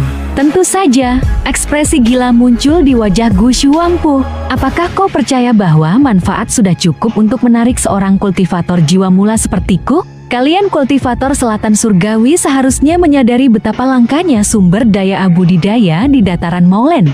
Ada banyak pejuang sihir berbakat kelas rendah yang tidak pernah maju dalam budidaya mereka karena kurangnya batu roh dan pil obat, dan mereka berubah menjadi tumpukan tulang setelah hanya 100 tahun karena kurangnya keadaan optimal untuk budidaya. Mengapa kalian, para kultivator selatan surgawi, dapat mengambil area yang begitu baik, sementara kami para pejuang sihir harus berjuang dengan sedikit batu roh untuk digunakan selama Molen memperoleh sumber daya budidaya dari selatan surgawi? Dalam waktu kurang dari 100 tahun jumlah pejuang sihir akan berlipat ganda. Dengan kekuatan yang begitu besar, kami akan dapat mengalahkan para abadi suku terbang dan menguasai seluruh dataran Molen." Ketika Gu Shuangpu mengatakannya, yang lainnya tidak bisa menahan untuk saling memandang dengan cemas. Han Li bertanya dengan ekspresi serius, "Mengalahkan para abadi suku terbang? Sepertinya Molen telah menderita kekalahan telak oleh para abadi ini, dan sekarang sebagian besar dataran Molen dipegang oleh para penguasa abadi. Apakah itu sebabnya kau mempertaruhkan segalanya untuk menyerang selatan surgawi? Bagaimana kau tahu tentang ini?" Gu Shuangpu tertegun sejenak sebelum tiba-tiba sesuatu terlintas di pikirannya dan dia menatap Han Li dengan penuh kebencian. "Kau mendengarkan transmisi suaraku dengan sagli?" Han Li menjawab tanpa ekspresi. "Sepertinya kakakku menyadari dengan cukup cepat. Tetapi jangan salahkan aku. Siapa yang menyuruhmu untuk begitu berani melakukan transmisi suara di hadapanku? Dengan sedikit keunggulan dalam indera spiritual, aku hanya bisa mendengarkan transmisi suaramu dan memberitahu teman Daois Lu tentang hal ini." Dengan wajah pucat, Gu Shuangpu menatap Han Li dengan kaku dan penuh dendam berkata, "Bagus, sangat bagus. Semua rahasiaku telah bocor. Aku telah bersembunyi di selatan surgawi begitu lama, tetapi tidak ada yang lebih tidak adil jatuh pada kesalahan yang ceroboh seperti ini. Tapi mengatakan bahwa indera spiritualmu hanya sedikit lebih unggul? Dirimu terlalu merendah. Bagaimana teknik transmisi suara rahasia kami bisa dibandingkan dengan transmisi suara biasa? Kecuali indera spiritualmu sekuat seorang kultivator jiwa pemula tahap akhir, tidak ada cara lain kau bisa mendengarkan percakapanku." Tua Ma berteriak dengan terkejut. Tahap akhir jiwa pemula, pria botak itu juga terkejut dan melirik Han Li dengan kagum. Han Li mengernyit. Dia tidak menyangka bahwa masalah ini secara tidak sengaja akan mengungkapkan kekuatan indera spiritualnya. Tetapi segera, dia merilekskan alisnya dan malah mengenakan ekspresi santai, membuat pria botak dan tua Ma merasa skeptis terhadap kata-kata Gu Shuangpu. Setelah semua, agak terlalu mengada-ada bagi seorang kultivator jiwa pemula awal memiliki indera spiritual di tingkat kultivator jiwa mula akhir. Pria botak itu dengan gan mengalihkan tatapannya dari Han Li dan menatap Gu Shuangpu di dalam penghalang cahaya dengan dingin. "Karena kami sekarang tahu bahwa kau adalah mata-mata. Jangan salahkan kami karena bersikap kejam. Meskipun aku ingin membiarkanmu hidup dan menyerahkanmu kepada penegak hukum persatuan, ada pertempuran besar di depan kami. Kami tidak memiliki pilihan untuk membiarkanmu hidup." Segera setelah itu, dia membalikan tangannya dan memanggil medali perintah yang bersinar dengan cahaya perak. Dia mengangkat medali perintah itu ke udara, menembakkan seberkas cahaya ke penghalang. Penghalang itu dengan bersih menyerap seberkas cahaya dan mulai berkedip. tiba-tiba bersinar dengan bunga perak yang tak terhitung jumlahnya, masing-masing sangat indah. Bu Xuangpu melihat bunga perak itu seperti serangga beracun dan ekspresinya menjadi tidak menyenangkan. Tanpa berpikir lebih lanjut, dia dengan cepat menampar beberapa tempat di sekeliling tubuhnya, meletakkan beberapa lapisan cahaya berwarna-warni di sekeliling tubuhnya. Pada saat yang sama, dia menunjuk trisula biru di depannya. Trisula itu mulai berputar di atas kepalanya dan membentuk penghalang cahaya biru di sekelilingnya. Begitu bunga perak mulai meledak dan memenuhi penghalang cahaya, pria botak itu berbalik dengan tidak tertarik dan berbicara dengan serius kepada Han Li dan Tuama. Ayo pergi, tidak ada yang baik untuk dilihat. Meskipun budidayanya tinggi, dia tidak akan dapat bertahan lama di bawah pembatasan ini dan akan segera kehilangan jiwanya. Kita masih harus menangani sisa-sisa. Meskipun orang ini adalah mata-mata Maulin, dia tetap seorang tetua dari sekte pengendali roh. Kami akan memiliki banyak penjelasan kepada persatuan. Melihat bahwa pria besar itu memiliki kepercayaan diri yang tinggi terhadap batasan di aula, Han Li hanya berkedip dan tidak berkata apa-apa lagi. Kakek Ma juga merasa sedikit ragu terhadap kata-kata pria botak itu dan mengernyitkan dahi. Han Li tersenyum dan tiba-tiba berkata, "Sejujurnya, meskipun masalah ini agak merepotkan, tidak perlu terlalu khawatir tentangnya." Tidak berani mengabaikan Han Li mengingat pencapaiannya sebelumnya, pria botak itu dengan ragu bertanya, "Apa maksud saudara Han?"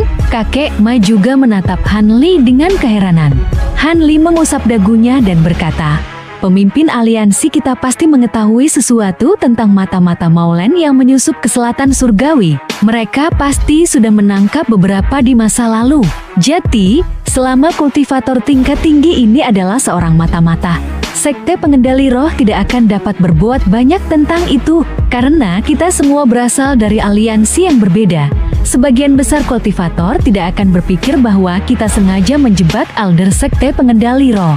Oleh karena itu, kita hanya perlu menjelaskan diri kita dan menyampaikan informasi yang kita peroleh dari Maulen. Setelah mereka memverifikasi informasi ini, tidak akan ada masalah. Aku percaya sekte pengendali roh pasti sudah memiliki keraguan mereka sendiri tentang tetua Gu saat ini. Tentu saja, saudara Dawis Gu tidak bisa menyembunyikan semuanya dengan sempurna setelah sekian lama. Dan bahkan jika mereka tidak melakukannya, mereka harus dapat menemukan sesuatu yang mencurigakan dari gerakan masa lalunya. Pria botak itu mengernyit dan tiba-tiba mengeluarkan selembar selik giok putih dari tangannya. Dengan ekspresi aneh, ia berkata, "Kata-kata saudara Han masuk akal. Aku juga telah menggunakan teknik rahasia untuk merekam kata-katanya sebelumnya dalam slip giok. Kita akan dapat menggunakannya sebagai bukti ketika saatnya tiba." Setelah mendengar penjelasan Han Li dan melihat slip giok milik pria botak itu, kakek Ma menghela napas lega. Itu sudah cukup. Sayang sekali saudara Dawis Bu tidak dapat keluar dan bersaksi karena lukanya terlalu parah sehingga ia harus menyembunyikan diri. Tetapi itu tidak akan menjadi masalah. Setelah itu, ketiga orang tersebut melakukan diskusi yang lebih mendetail tentang masalah tersebut ketika suara desisan tiba-tiba terdengar dari batas cahaya perak. Ketiga orang itu sangat terkejut oleh ini dan saling memandang dengan kebingungan. Justru saat pria botak itu berpikir untuk mengambil tindakan, sebuah ledakan besar api muncul dari dalam batas tersebut. Sebuah cakar hijau melesat keluar dan menghantam batas cahaya seperti kilat, membuatnya bergetar hebat. Apa ini? Dia masih memiliki kekuatan untuk mengguncang batasan. Pria botak itu sangat terkejut dan berteriak dengan tidak percaya. Ia kemudian membentuk gerakan mantra dan menghantam batas dengan segel mantra putih, menyebabkan banyak bunga cahaya berhenti, mengungkapkan pemandangan di dalam. Pria botak dan kakek Ma merasakan napas mereka menjadi dingin. Ekspresi Han Li juga suram. Bu Xuangpu telah menghilang, digantikan oleh monster ular setengah manusia, setengah iblis. Monster ini mengenakan pakaian Bu Xuangpu tetapi wajah dan anggota tubuhnya sepenuhnya tertutup oleh sisik hijau. Dua matanya tampak dingin dan mengerikan, dan 10 jarinya tajam seperti pisau. Ia juga memiliki 2 ekor sepanjang 2 meter yang dengan lembut mengetuk lantai. Wajah bersisik itu jelas milik Gu Shuangpu. Ketika ia membuka mulutnya, lidah ular itu bergerak-gerak dan mengeluarkan desisan ular yang membuat jijik dan ketakutan bagi yang hadir. Ketika kakek Ma melihat penampilan monster itu dengan jelas, wajahnya berubah pucat pasi dan ia berteriak panik. Ini adalah teknik penyatuan roh. Dia telah menjadi satu dengan ular giok ekor ganda. Ketika pria botak mendengar kata-kata kakek itu, ia juga menunjukkan ekspresi ketakutan yang marah. Teknik penyatuan roh, bukankah itu adalah teknik rahasia yang hilang? Apakah dia tidak takut diusir dari siklus reinkarnasi? Segera setelah itu, ia menatap monster ular itu dengan ketegangan seolah-olah itu adalah musuh besar dan dengan tergesa-gesa mengeluarkan tongkat putih dari kantong penyimpanannya. Dalam sekejap cahaya perak, tali perintah batas muncul di tangannya. Pria besar itu menghembuskan napas kiroh ke medali sebelum melemparkannya ke udara. Namun, tepat ketika ia mulai mengucapkan mantra dengan tergesa-gesa, monster di dalam batas mulai bertindak. Dengan tatapan muram, monster itu melirik ketiga orang di luar batas, lalu cepat menjulurkan lidahnya sebelum membuka pipinya dan meludahkan cairan ungu hitam ke arah ketiga orang tersebut. Pada saat itu, pria botak melihat ini dan menghentikan mantra yang diucapkannya, menunjuk ke arah medali perintah. Medali itu mulai memancarkan cahaya perak dan menembakkan lebih dari 10 segel mantra perak ke batas. Setiap segel yang diserap mengeluarkan raungan naga. Batas tersebut kemudian berkedip hebat beberapa kali dan menjadi lebih tebal. Dan aliran perak yang tak terhitung di dalam batas kemudian mulai mengkondensasi di bagian atas. Ketika cairan hitam ungu itu mengenai batas, sebagian kecil dari batas cahaya seketika menjadi hitam, dan segera warnanya menyebar hingga hampir mencakup area 3 meter. Ekspresi jahat muncul di wajah monster ular itu. Pada saat yang sama, kedua ekornya menghantam lantai, meluncurkannya ke depan dalam semburan cahaya hijau dan dengan keras menyerang batas dengan cakar-cakarnya. Dengan suara dentuman, sebuah lubang besar robek di batas yang kuat seolah-olah itu adalah kertas. Monster itu senang melihat ini dan tubuhnya menjadi kabur saat ia mencoba melarikan diri. Ketika pria botak melihat ini, ia menunjukkan ekspresi ketakutan dan meludahkan sebuah tongkat putih dari mulutnya, membentuk tirai cahaya di sekeliling tubuhnya. Kakek Ma juga melakukan hal yang sama. Dengan ekspresi cemas, ia meludahkan harta sihir penguasanya dan menutupi tubuhnya dengan lapisan cahaya. Keduanya jelas memahami betapa mengerikannya seorang kultivator jiwa baru lahir tahap awal yang menggunakan teknik penyatuan roh. Belum lagi tekniknya, kultivasi mereka seharusnya sebanding dengan seorang kultivator jiwa baru lahir tahap menengah. Ketika keduanya melihat monster itu hampir melarikan diri, mereka tentu saja merencanakan untuk melawannya melalui pertarungan yang berkepanjangan. Mereka tidak akan mengambil inisiatif untuk menyerang sampai monster itu menyerang terlebih dahulu. Namun pada saat itu, Han Li menghela napas dengan nada putus asa dan memutuskan untuk mengambil tindakan. Dengan sedikit kabur, ia menutup jarak pendek dan muncul di depan robekan di batas. Ketika monster ular itu baru saja akan melarikan diri dan melihat Han Li menghalangi jalannya, tatapan jahat melintas di matanya. Tanpa tanda atau peringatan, ia membuka mulutnya dan meludahkan racun ungu hitam. Berhati-hatilah, saudara Dawis Han, cepat menghindar. Pria botak dan kakek Ma berteriak dengan panik, bukan karena kekhawatiran dari kedekatan, tetapi karena mereka membutuhkan semua kekuatan yang bisa mereka kumpulkan untuk melawan monster ini. Apalagi ancaman yang mengintai dari tentara pejuang sihir. Seolah mengabaikan teriakan panik keduanya, Han Li menatap cairan ungu hitam yang datang dan ekspresi aneh melintas di matanya. Dengan sengaja mengangkat lengannya, ia membengkokkan jarinya, menutupi mereka dengan lapisan api biru yang bergetar, dan mengulurkan tangannya ke depan untuk menangkap racun tersebut. Kedua kultivator jiwa baru lahir lainnya merasakan jantung mereka berdegup kencang melihat ini. Sementara itu, monster ular itu meludahkan sejumput racun lagi tanpa ragu. Senyuman hampir tidak terlihat muncul di wajah Han Li dan cahaya biru bersinar dari matanya. Sebuah letusan cahaya tiba-tiba muncul antara Han Li dan monster. Cahaya yang cemerlang berkedip liar beberapa kali sebelum cepat meredup. Pria botak dan kakek Ma segera terkejut dan melirik. Apa yang mereka lihat membuat mereka tertegun. Mereka melihat monster ular itu mengenakan ekspresi penuh kegembiraan saat hampir melarikan diri dari batas cahaya, tetapi tubuhnya kini tertutup kristal berkilau, berubah menjadi patung es biru. Adapun racun tersebut, ia telah berubah menjadi benang es tipis yang muncul dari mulutnya sepanjang sekitar 1 meter. Pada waktu yang tidak diketahui, Hanli telah muncul di belakang monster dan meletakkan tangan berapi birunya di punggung leher monster itu. Hanli melepaskan tangannya dari leher monster dan menatap patung is tersebut. Seperti yang diharapkan, ini adalah pertama kalinya monster yang bersatu dengan roh ini hidup. Meskipun ia cukup cerdas, pengalamannya masih terlalu dangkal. Tidak ada yang perlu ditakutkan. Ia kemudian mengangkat tangan lainnya dan busur petir emas yang padat melesat dari telapak tangannya dan menghantam patung is tersebut, membentuk jaring petir emas di sekelilingnya. Cahaya biru dan cahaya emas menyatu sebelum segera meledak, mengubah patung es menjadi potongan-potongan kecil seukuran inci.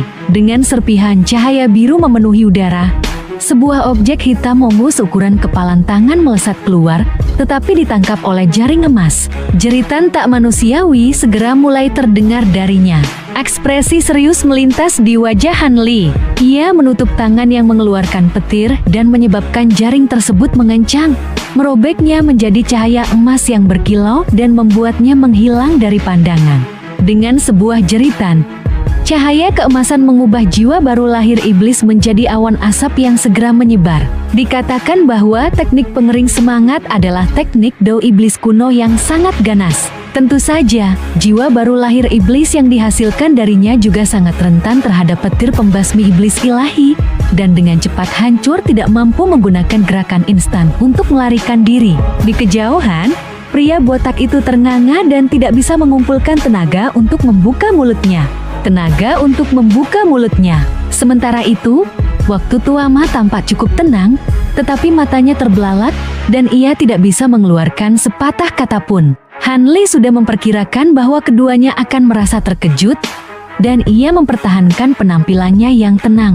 Ia memanggil kantong penyimpanan di lantai dan trisula biru ke tangannya, lalu mengamatinya dengan indera spiritualnya sebelum melemparkannya kepada pria botak. Hanli melirik keduanya dan perlahan berkata, "Meskipun kita telah membunuhnya, kita harus mengembalikan harta sihir dan tas penyimpanannya kepada sekte pengendali roh dalam keadaan utuh. Dengan begitu, sekte pengendali roh tidak akan bisa mengeluh." Ketika pria botak mendengar Hanli berbicara, ia langsung pulih dari keterkejutannya dan segera setuju. Kata-kata saudara Han sangat masuk akal. "Kita akan melakukan seperti yang kau sarankan." Mulut waktu tua mau bergerak beberapa kali, tetapi tidak ada kata yang bisa keluar. Sebaliknya, ia menyimpan harta sihir penggarisnya dengan ekspresi malu. Pembunuhan Hanli terhadap pria berbaju hitam dapat dianggap sebagai kelalaian dan keberuntungan. Namun kali ini, ia berhasil membunuh monster yang terintegrasi dengan tangan kosong, yang memiliki kultivasi setara dengan seorang kultivator jiwa baru lahir menengah, lawan yang berada di luar kemampuan mereka. Tanpa diskusi sebelumnya, mereka berdua merasa bahwa tetuahan dari sektawan berkabut mungkin memiliki kemampuan untuk menghadapi lawan di bawah tahap jiwa baru lahir akhir. Ketika pemikiran ini muncul di benak mereka, keduanya tidak bisa menjaga penampilan tenang. Hanli berkata dengan acuh tak acuh, "Karena masalah ini telah diselesaikan, aku akan kembali untuk istirahat. Jika para pejuang sihir kembali, tolong panggil aku." "Saudara Han, silakan. Kami tentu saja akan mengawasi area ini." Kata-kata pria botak itu tanpa sadar mengandung nada hormat. Hanli tersenyum dan melambaikan tangannya sebelum meninggalkan olah. Tampilan sebelumnya dari api es surgawi dan petir pembasmi iblis ilahi adalah langkah terpaksa. Jika ia tidak mengambil inisiatif untuk menyerang, monster berbelit-belit itu pasti akan melarikan diri dan menyebabkan masalah yang tak ada habisnya di masa depan. Pria botak dan waktu tuama akan kesulitan menghadang jalan monster itu. Selain itu, ia tidak merasa perlu untuk menyembunyikan kemampuannya yang sebenarnya setelah ia mengkondensasi jiwa baru lahir. Keadaan saat ini sangat berbeda dari ketika ia berada di laut bintang yang terpisah. Ia harus tetap tersembunyi saat itu karena kultivasinya yang minim dan berada di daerah yang tidak dikenal. Jika orang yang salah memperhatikannya, ia akan diburu. Tetapi sekarang setelah ia mengkondensasi jiwa baru lahir, ia kini berjalan di jajaran atas dunia kultivasi. Dan karena hanya sedikit orang yang akan menjadi ancaman baginya, ia tidak merasa cemas untuk mengungkapkan dirinya. Lebih lagi, mengingat invasi Maulen saat ini, akan mustahil untuk terus menyembunyikan kemampuannya. Setidaknya, sekte roh hantu dan rombongan Markinanlong seharusnya sudah mengetahui kemampuan aslinya dari apa yang telah ia tampilkan di perburuan harta mereka di dataran Maulen. Dengan demikian, ia sebaiknya mengungkapkan kekuatan sebenarnya, agar dapat mengintimidasi setiap orang kecil yang merencanakan sesuatu terhadapnya. Jika tidak, jika ada sesama kultivator yang percaya bahwa ia lemah, itu akan memicu masalah yang tidak perlu. Tentu saja, Hanli tidak akan dengan mudah mengungkapkan semua gerakan membunuhnya. Saat Hanli merenungkan hal ini, ia juga teringat perasaan Ana dari Ae Puncak Ungu ketika ia meliputi jiwa baru lahir iblis. Baru saja, ia telah menggunakan api Puncak Ungu bersama dengan api es surgawi untuk membekukan monster itu dalam sekejap. Kemudian, ketika ia mengingat api Puncak Ungu, ia merasakan sedikit ketidakstabilan. Sepertinya menggunakan kekuatan penuh dari api ini memerlukan tingkat kultivasi yang lebih tinggi, seperti yang ia duga. Dengan perasaan mengejek diri sendiri, Hanli perlahan berjalan menuju kediamannya. Ketika waktu Tuama melihat Hanli pergi, ia tersenyum pahit dan berkata, "Saudara Lu, sepertinya kita telah membuat penilaian yang salah. Kemampuan saudara Daoist Han sangat mendalam dan luar biasa. Kekuatan beliau jauh di atas kita." Seberkas kekaguman muncul di wajah pria botak. Benar, meskipun kultivasinya berada di tahap awal jiwa baru lahir, dengan petir keemasan dan api biru itu, ia bisa mengalahkan bahkan kultivator tahap jiwa baru lahir menengah. Waktu Tuama tersenyum dan berkata, "Namun, masalah ini berakhir dengan baik bagi kita. Dengan sekutu yang begitu kuat, kita tidak perlu takut menghadapi para pejuang sihir yang menyerang." Itu masuk akal. Pria botak mengangguk, tetapi segera ia berkerut dahi dan berkata, "Namun, meskipun saya belum pernah mendengar tentang api biru ini sebelumnya, saya telah samar-samar mendengar tentang petir keemasan sebelumnya. Tetapi saya tidak bisa mengingat apa itu. Apakah saudara Ma tahu?" Orang tua itu berpikir sejenak dan merasakan sedikit dingin. "Tidak, ini juga pertama kalinya saya melihat petir keemasan. Teknik ini sangat tajam. Bahkan jiwa baru lahir yang hampir tak berwujud pun tidak bisa melarikan diri darinya. Biarkan saja. Terlepas dari kemampuan luar biasa apapun yang dimiliki saudara Daoist Han, itu adalah hal yang menguntungkan bagi kita." Pria botak itu berkerut seolah tidak ingin berbicara lebih lanjut tentang masalah itu dan berkata, "Kita masih harus membicarakan urusan untuk besok." Waktu Tuama terkejut dan bingung bertanya, "Apa yang kau maksud dengan urusan besok?" Sebuah kilatan dingin muncul di mata pria botak itu dan ia berkata dengan sinis, "Karena Maulen telah mengirim mata-mata untuk memecahkan formasi, mengapa kita tidak memukul mereka dengan permainan mereka sendiri?" Sesuatu langsung terlintas di benak waktu Tuama. "Saudara Lu, maksudmu?" "Itu cukup sederhana. Kita." Waktu Tuama dan orang tua itu tiba-tiba berbicara dalam bisikan, suara mereka samar-samar menggema di seluruh Ola. Beberapa saat kemudian, pria botak itu tertawa lepas seolah bersukacita atas kehebatan rencananya. Pada siang hari di hari kedua, tepat saat matahari yang membara naik ke tengah langit, dentuman genderang perang menggema di udara. Tentara pejuang sihir secara bertahap bergerak dari Cakrawala. Kali ini membawa monster besar di tengah barisan mereka. Dari satu pandangan, tampak seperti badak raksasa yang diperbesar beberapa puluh kali. Di atas hidungnya terdapat tanduk biru berkilau, yang panjangnya lebih dari 3 meter. Tubuhnya yang sangat besar dilapisi dengan lapisan armor tempur hitam yang bersinar dengan karakter talisman yang melayang di atasnya. Ia tampak sangat berharga. Belum lagi ukurannya yang sangat besar, keempat kakinya tampak sepenuhnya menginjak awan biru dengan gerakan yang sangat lincah. Ia tidak terlihat canggung sedikit pun. Selain itu, ada seorang wanita yang duduk di atas binatang itu, seorang kecantikan di masa jayanya kakinya telanjang. dan penampilannya halus, tetapi ada aura permusuhan yang samar-samar terpancar dari matanya saat tatapannya yang dingin berkelana. Ia mengenakan jubah hijau gelap yang sederhana dan pendek. Kuya dan pejuang sihir yang keriput mengikuti di samping binatang besar itu seolah menghormati wanita tersebut. Sebelum mereka mendekati pegunungan naga kuning, wanita berpakaian hijau itu terkejut. Kuya tidak bisa menahan diri untuk bertanya, Apakah Nona Le menemukan sesuatu? Ekspresi aneh muncul di wajahnya dan ia perlahan berkata, "Ya, ada sesuatu yang aneh. Apakah ada perubahan rencana? Apakah orang itu gagal?" Pejuang sihir yang keriput itu terdiam dan kekhawatiran muncul di wajahnya. "Tidak selalu. Kalian berdua sebaiknya pergi dan memeriksanya," wanita itu berkata dengan acuh tak acuh. Segera setelah itu, ia menutup matanya dan tetap diam. Pejuang sihir yang keriput dan Kuyao saling memandang dan kebingungan menyebar indera spiritual mereka ke depan. Tak lama kemudian, keduanya mengenakan ekspresi terkejut. Dengan penuh kekaguman, Kuyao kebingungan berkata, "Apa yang terjadi? Kabut sudah tersebar. Bukankah kita membahas bahwa pembatasan seharusnya pecah di tengah serangan sehingga kita bisa memusnahkan semua kultivator? Apa yang terjadi sehingga pembatasan tiba-tiba menghilang?" Pejuang sihir yang keriput berkata dengan ragu, "Aku tidak tahu. Pertama, mari kita maju dan melihat lebih jelas sebelum memutuskan apa yang harus dilakukan." Setelah mendiskusikan itu, wanita di atas binatang besar tetap diam. Akibatnya, tentara pejuang sihir terus maju. Namun, peringatan dari pejuang sihir yang keriput memastikan bahwa tentara mereka sangat waspada. Tidak ada yang aneh terjadi ketika tentara pejuang sihir menyelesaikan perjalanan pendek ke tempat mereka berada kemarin. Lautan kabut hijau tua yang tak berujung tidak lagi ada. Hanya memperlihatkan pegunungan dan berbagai platform geok di setiap puncak gunung.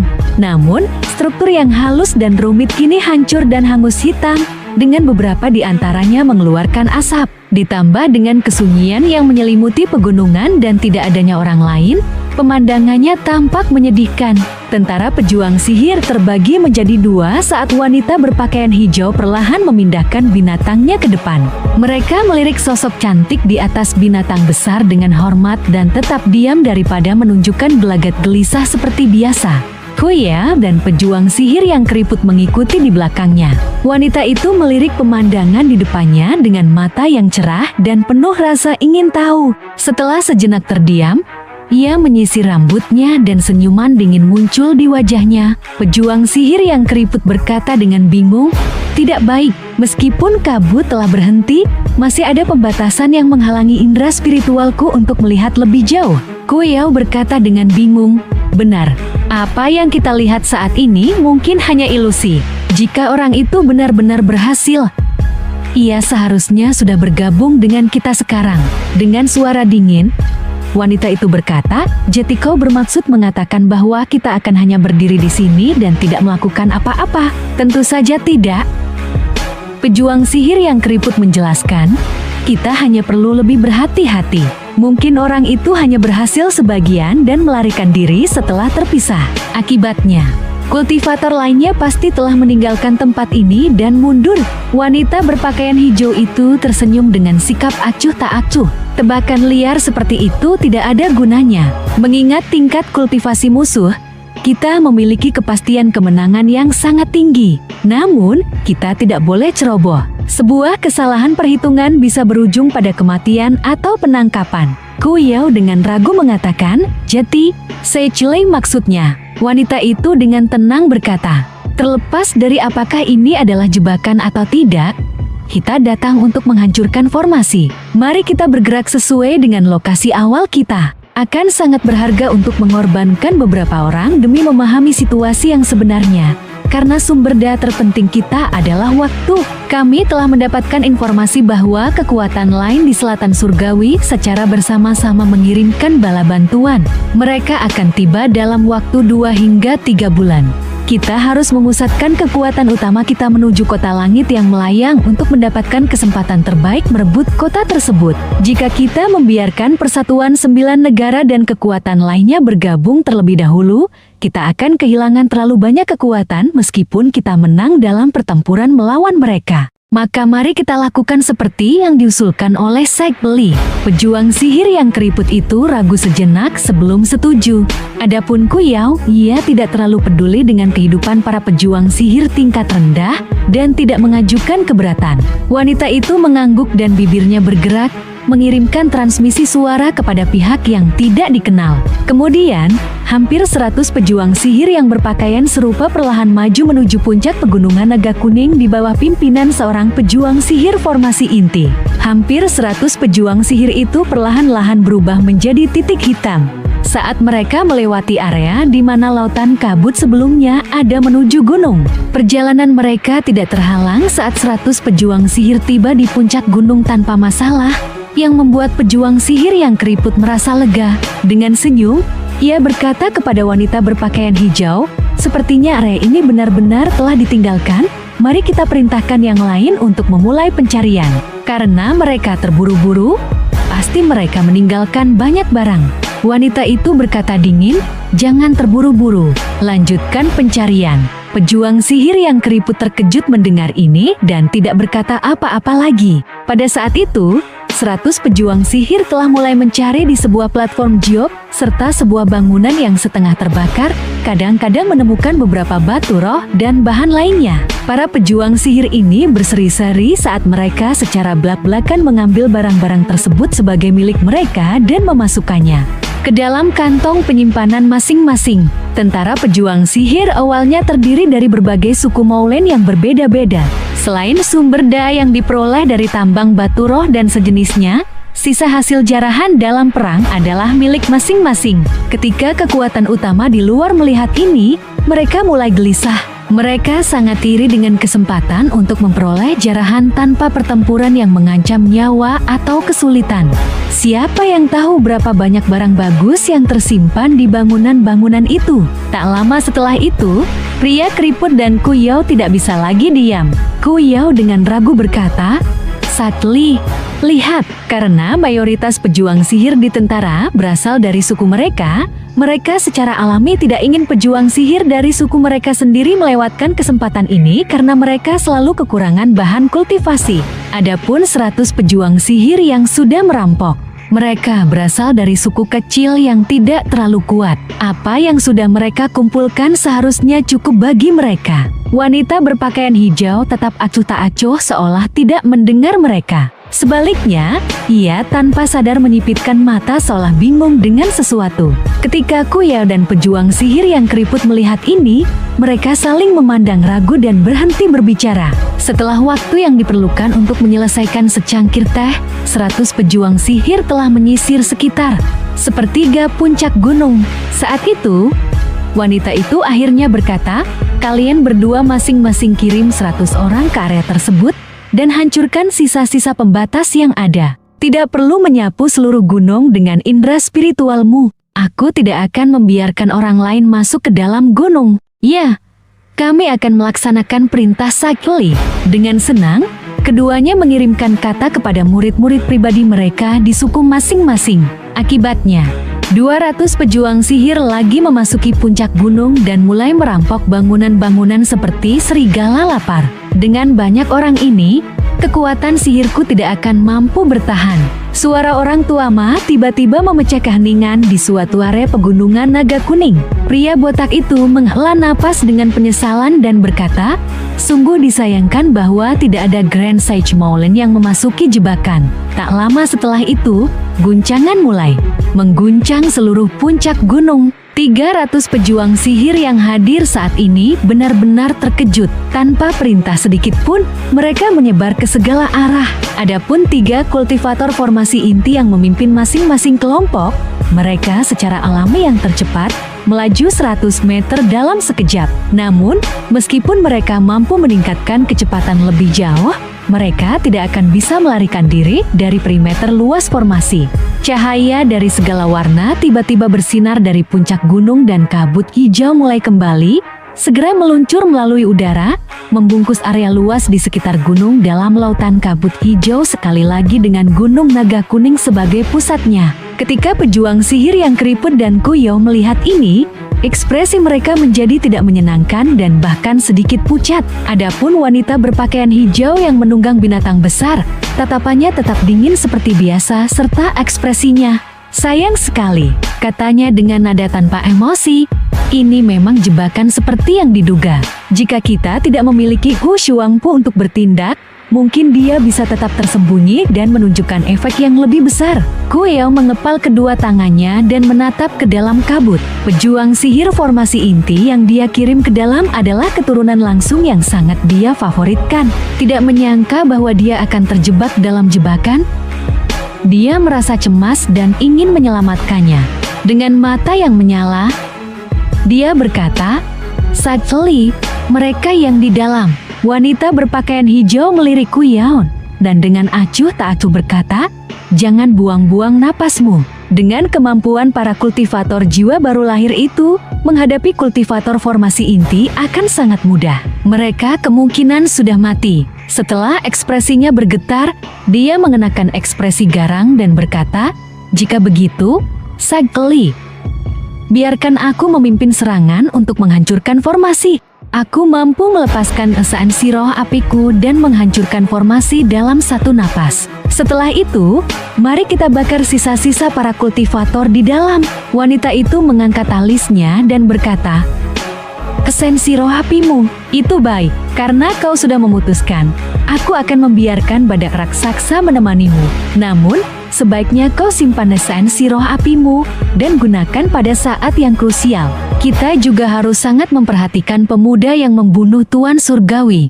Aku curiga dia juga adalah kultivator yang menghancurkan tubuh Sakemu dari suku angin surgawi. Jika itu benar, kemampuannya sangat hebat, apalagi dengan api birunya yang aneh. Jika kau tidak hati-hati, kau akan menemui akhir." Ekspresi pejuang sihir yang keriput bergetar dan dia menunjukkan sedikit rasa takut. Dia adalah kultivator yang membunuh tubuh Sakemu. Aku mendengar bahwa dia mampu melakukan gerakan petir legendaris. Apakah itu benar? Saiqiwen, teknikmu adalah yang terlemah melawan kultivator yang mampu mendekat dalam pertempuran. Jagalah dirimu untuk tidak bertarung dengan kultivator ini. Sebaiknya kau serahkan dia padaku. Dengan sinar dingin di matanya, dia dengan bangga berkata, "Aku membudidayakan seni angin lembut. Kecepatannya seharusnya tidak kalah dengan gerakan petirnya. Meskipun api setan dan kilat emasnya mungkin mematikan, jika itu tidak mengenai diriku, itu tidak dapat membahayakanku. Adapun kemampuan lainnya, dia masih hanya seorang kultivator jiwa baru lahir tahap awal. Bagaimana dia bisa berharap untuk bersaing denganku? Itu baik. Hanya Sakli yang mampu menghadapinya. Melawan Saich yang mampu menyanyi orang suci Tianlan dari suku melonjak, dia pasti akan kalah." Pejuang sihir yang keriput menghela napas lega atas kepercayaan yang ditunjukkan oleh wanita berpakaian hijau. Ketika dia mendengar ini, wajahnya langsung berubah muram dan dia mendengus dingin. "Orang suci Tianlan." Pejuang sihir yang keriput terkejut mendengar ini. Dia tiba-tiba teringat bahwa Saichile menganggap pertempuran tersebut sebagai kekalahannya dan sangat tidak suka ketika orang lain menyebutkan masalah itu. Ini, sungguh, pejuang sihir yang keriput bergumam berusaha mengalihkan topik. Tetapi wanita itu melambaikan tangannya dan mengembalikan ketenangannya. "Cukup, kita harus menghancurkan formasi. Hentikan pembicaraan lain dan perintahkan untuk memulai serangan." Ya, untuk melegakan pejuang sihir yang keriput, dia segera menolak bersama Kuyao. Di dalam kabut gelap, mayat seorang pejuang sihir formasi inti tergeletak tanpa kepala. Tidak jauh dari sana, sebuah sosok bersinar dengan cahaya biru. Han Li melirik mayat tanpa kepala itu sebelum mengangkat tangannya dan menarik kembali cahaya biru dari mayat tersebut sebelum terbang pergi. Saat Han Li terbang maju dengan tenang, dia memeriksa kantong penyimpanan pejuang sihir itu hanya untuk merasa kecewa. Kantong penyimpanan itu hanya berisi barang rongsokan. Tidak ada yang berkaitan dengan teknik roh atau barang berharga lainnya. Han Li mengernyit sebelum mengeluarkan sah panjang. Pada saat itu, bunyi genderang perang yang keras menggema di luar lautan kabut hijau. Beberapa gelombang ki spiritual yang menakjubkan berfluktuasi dari arah tempat genderang itu dipukul. Setelah itu, raungan rendah yang mengguntur mengguncang udara dan bumi, menyebabkan bahkan kabut itu bergetar lembut. Ekspresi Han Li tetap tenang saat dia dengan dingin melayangkan pandangannya ke sekeliling dan mengangkat kepalanya untuk melihat ke atas. Setelah mengenakan ekspresi berpikir sejenak, dia tersenyum sinis dan melepaskan bola api merah-merah di tangannya, mengubah mayat di dekatnya menjadi abu. Dia kemudian berbalik dan terbang menuju pusat kabut, menghilang tanpa jejak. Di pusat kabut, terjadi kejadian aneh. Semua bangunan yang rusak kembali menjadi utuh sepenuhnya dengan para kultivator kadang-kadang menyebar ke berbagai bagian kabut. Orang tua Ma dan pria botak itu melayang sekitar 100 meter di atas bangunan. Mereka berdiri di samping satu sama lain sambil menatap ke arah tentara pejuang sihir. Dengan ekspresi serius, pria botak itu menghela napas. Aku tidak menyangka bahwa Maulen akan sedemikian hati-hati. Meskipun kami telah membunuh beberapa prajurit sihir mereka, kami tidak banyak merusak kekuatan mereka. Kini kami hanya bisa menggunakan kekuatan melawan kekuatan. Saudara orang tua Ma, bagaimana kekuatan sihirmu? Kau telah menggunakan bendera menyembunyikan surga untuk menutupi setengah puncak gunung. Kakek Ma memutar jenggotnya dan dengan santai berkata, dengan sisa kekuatan sihir yang aku miliki, aku tidak akan mampu mengalahkan musuh, tetapi seharusnya aku tidak akan kesulitan untuk mengalihkan perhatian seorang bijak Maulen. Pria botak itu berkata dengan serius, itu baik, serahkan sisa musuh kepada aku dan teman Daois Han untuk dihadapi. Teman Daois Bu juga sudah memulihkan sedikit kekuatannya. Aku sudah menginstruksikan bawahannya untuk memanggilnya jika situasi menjadi genting. Kakek Ma menggunakan indera spiritualnya untuk melihat binatang besar yang mengerikan di luar formasi dan mengenakan ekspresi khawatir. Itu juga baik, namun aku khawatir binatang besar itu akan merepotkan untuk dihadapi. Kita tidak bisa terganggu dan aku curiga bahwa para kultivator pembentukan inti kita tidak akan mampu menanganinya. Pria botak itu menghela napas. Tidak ada yang bisa kita lakukan tentang hal itu. Kita benar-benar kekurangan orang. Namun, dengan saudara murung menjaga formasi, mereka akan bisa memberikan bantuan lebih lanjut. Sebagai kultivator pembentukan inti yang mengolah teknik petir, mereka cukup sulit untuk dibunuh dan seharusnya bisa efektif meskipun melawan kulit kasar binatang itu. Nada suaranya kurang percaya. Setelah mendengar tentang ketakutan binatang itu dari beberapa kultivator yang kalah, kakek Ma mengangguk dengan tampang khawatir. Itu saja yang bisa kita lakukan untuk saat ini. Pada saat itu, cahaya biru berkilau dari kabut hijau dan terbang mengelilingi keduanya. Cahaya itu memudar untuk mengungkapkan Han Li. Dia tersenyum kepada keduanya dan bertanya, teman Daois, sepertinya Maulen akan segera menyerang. Apakah kalian memiliki rencana yang baik untuk menahan mereka? Pria botak itu tersenyum. Baiklah bahwa saudara Han telah datang. Kami baru saja mendiskusikan hal ini. Persiapan. Dia mengulang rencananya sebelumnya kepada Han Li. Han Li mengernyit sejenak sebelum mengendurkan alisnya. Binatang raksasa itu akan merepotkan. Jenis aneh ini seharusnya hanya ada di zaman kuno. Bagaimana Maulen bisa mendapatkannya? Bagaimanapun, mari kita lakukan seperti yang dikatakan teman Daois Lu. Pria botak itu tertawa kecil dan berkata dengan hormat, untuk pertempuran yang akan datang ini, kami sangat mengandalkan kemampuan saudara Han. Han Li mengusap hidungnya dan dengan tenang berkata, karena masalah ini menyangkut keselamatan seluruh selatan surgawi, aku tentu harus berusaha sekuat tenaga. Namun, kekuatan musuh benar-benar sangat kuat. Jiwaku mungkin bersedia, tetapi tubuhku mungkin terlalu lemah. Kakek Ma tersenyum dan berkata dengan hormat, jika bahkan saudara Han tidak dapat menyamai mereka, apalagi kami, hal yang sama juga berlaku untuk yang lain di aliansi. Han Li melirik kakek Ma dan tersenyum misterius. Saudara Ma benar-benar melebih-lebihkan aku. Kemampuanku tidak sedahsyat yang kalian berdua pikirkan. Tolong jangan berharap terlalu tinggi. Ingin juga memperdalam persahabatan mereka.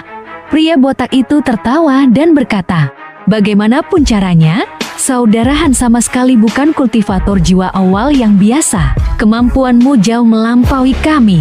Untuk pertempuran yang akan datang ini, Molen telah mulai menyerang. Dia segera mengalihkan pandangannya ke arah itu. Han Li dan kakek Ma dengan cepat melirik sekeliling dengan cemas. Cahaya merah tiba-tiba bersinar di arah pasukan prajurit sihir.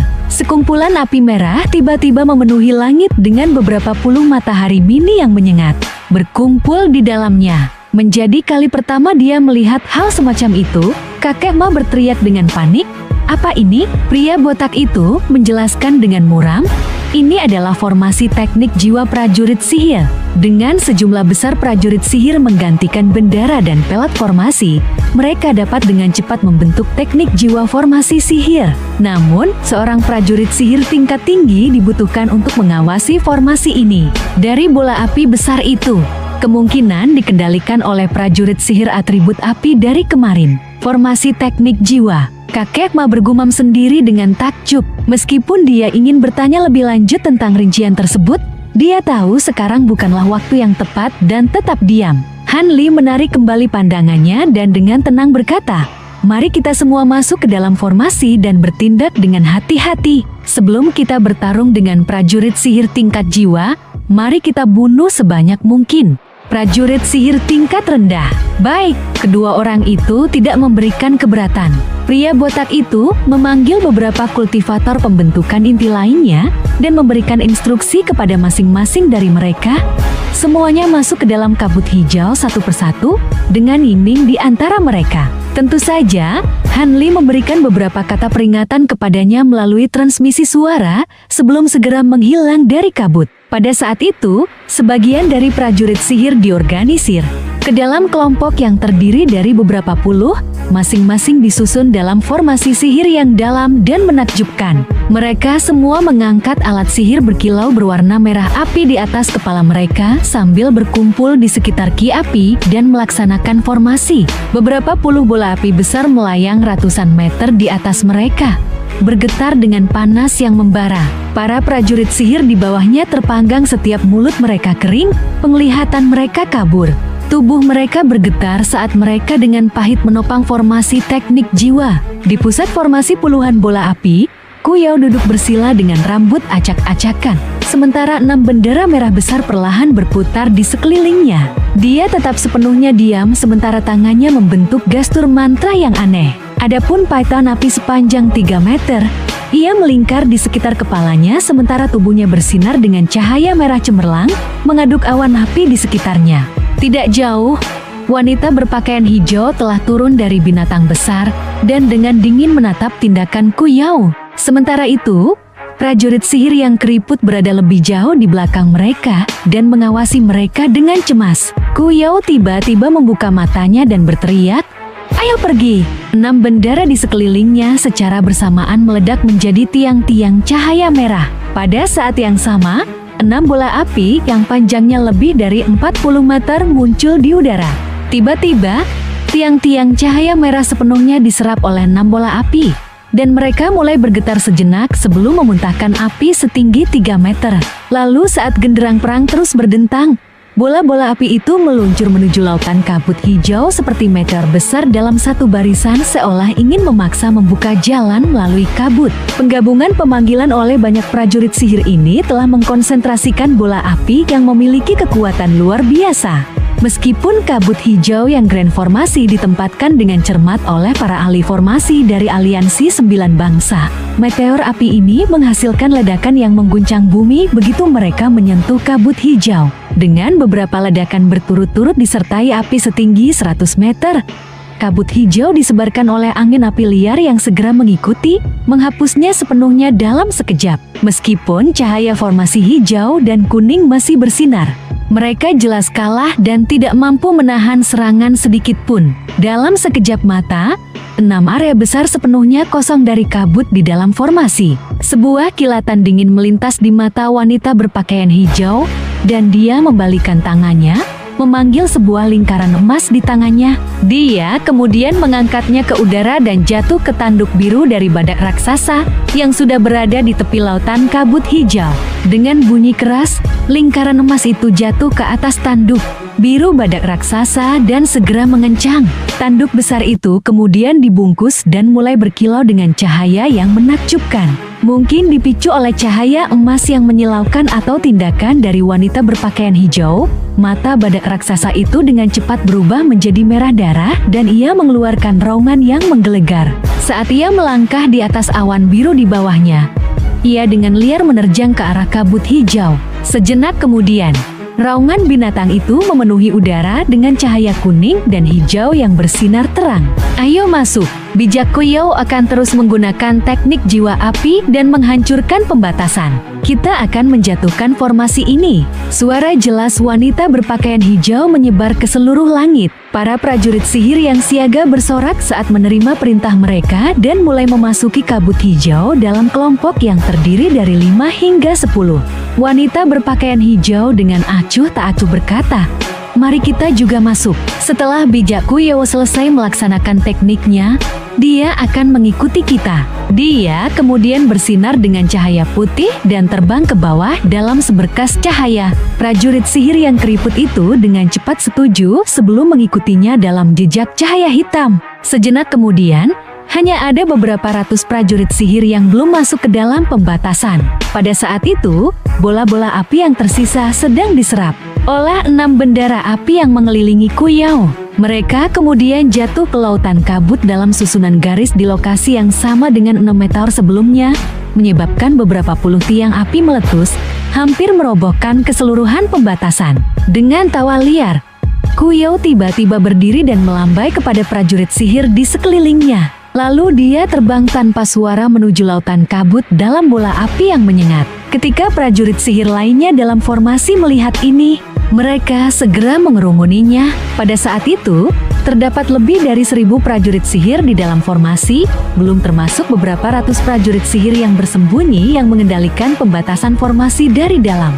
Han Li melayang tanpa bergerak di dalam kabut dengan mata tertutup. Tubuhnya sudah dibungkus dalam armor yang terbuat dari kumbang pemakan emas yang terkontaminasi hitam, dan dia berdiri di atas pedang biru besar. Di atasnya melayang kawanan kumbang emas berkilau sepanjang 3 meter. Mereka tampak sangat jahat dan haus darah seolah sedang menunggu kesempatan pertama untuk membunuh. Han Li berkedip beberapa kali dan perlahan membuka matanya. Wajahnya menunjukkan sedikit keheranan. Seperti yang diharapkan, ada seorang bijak tingkat Nation Soul menengah di antara mereka.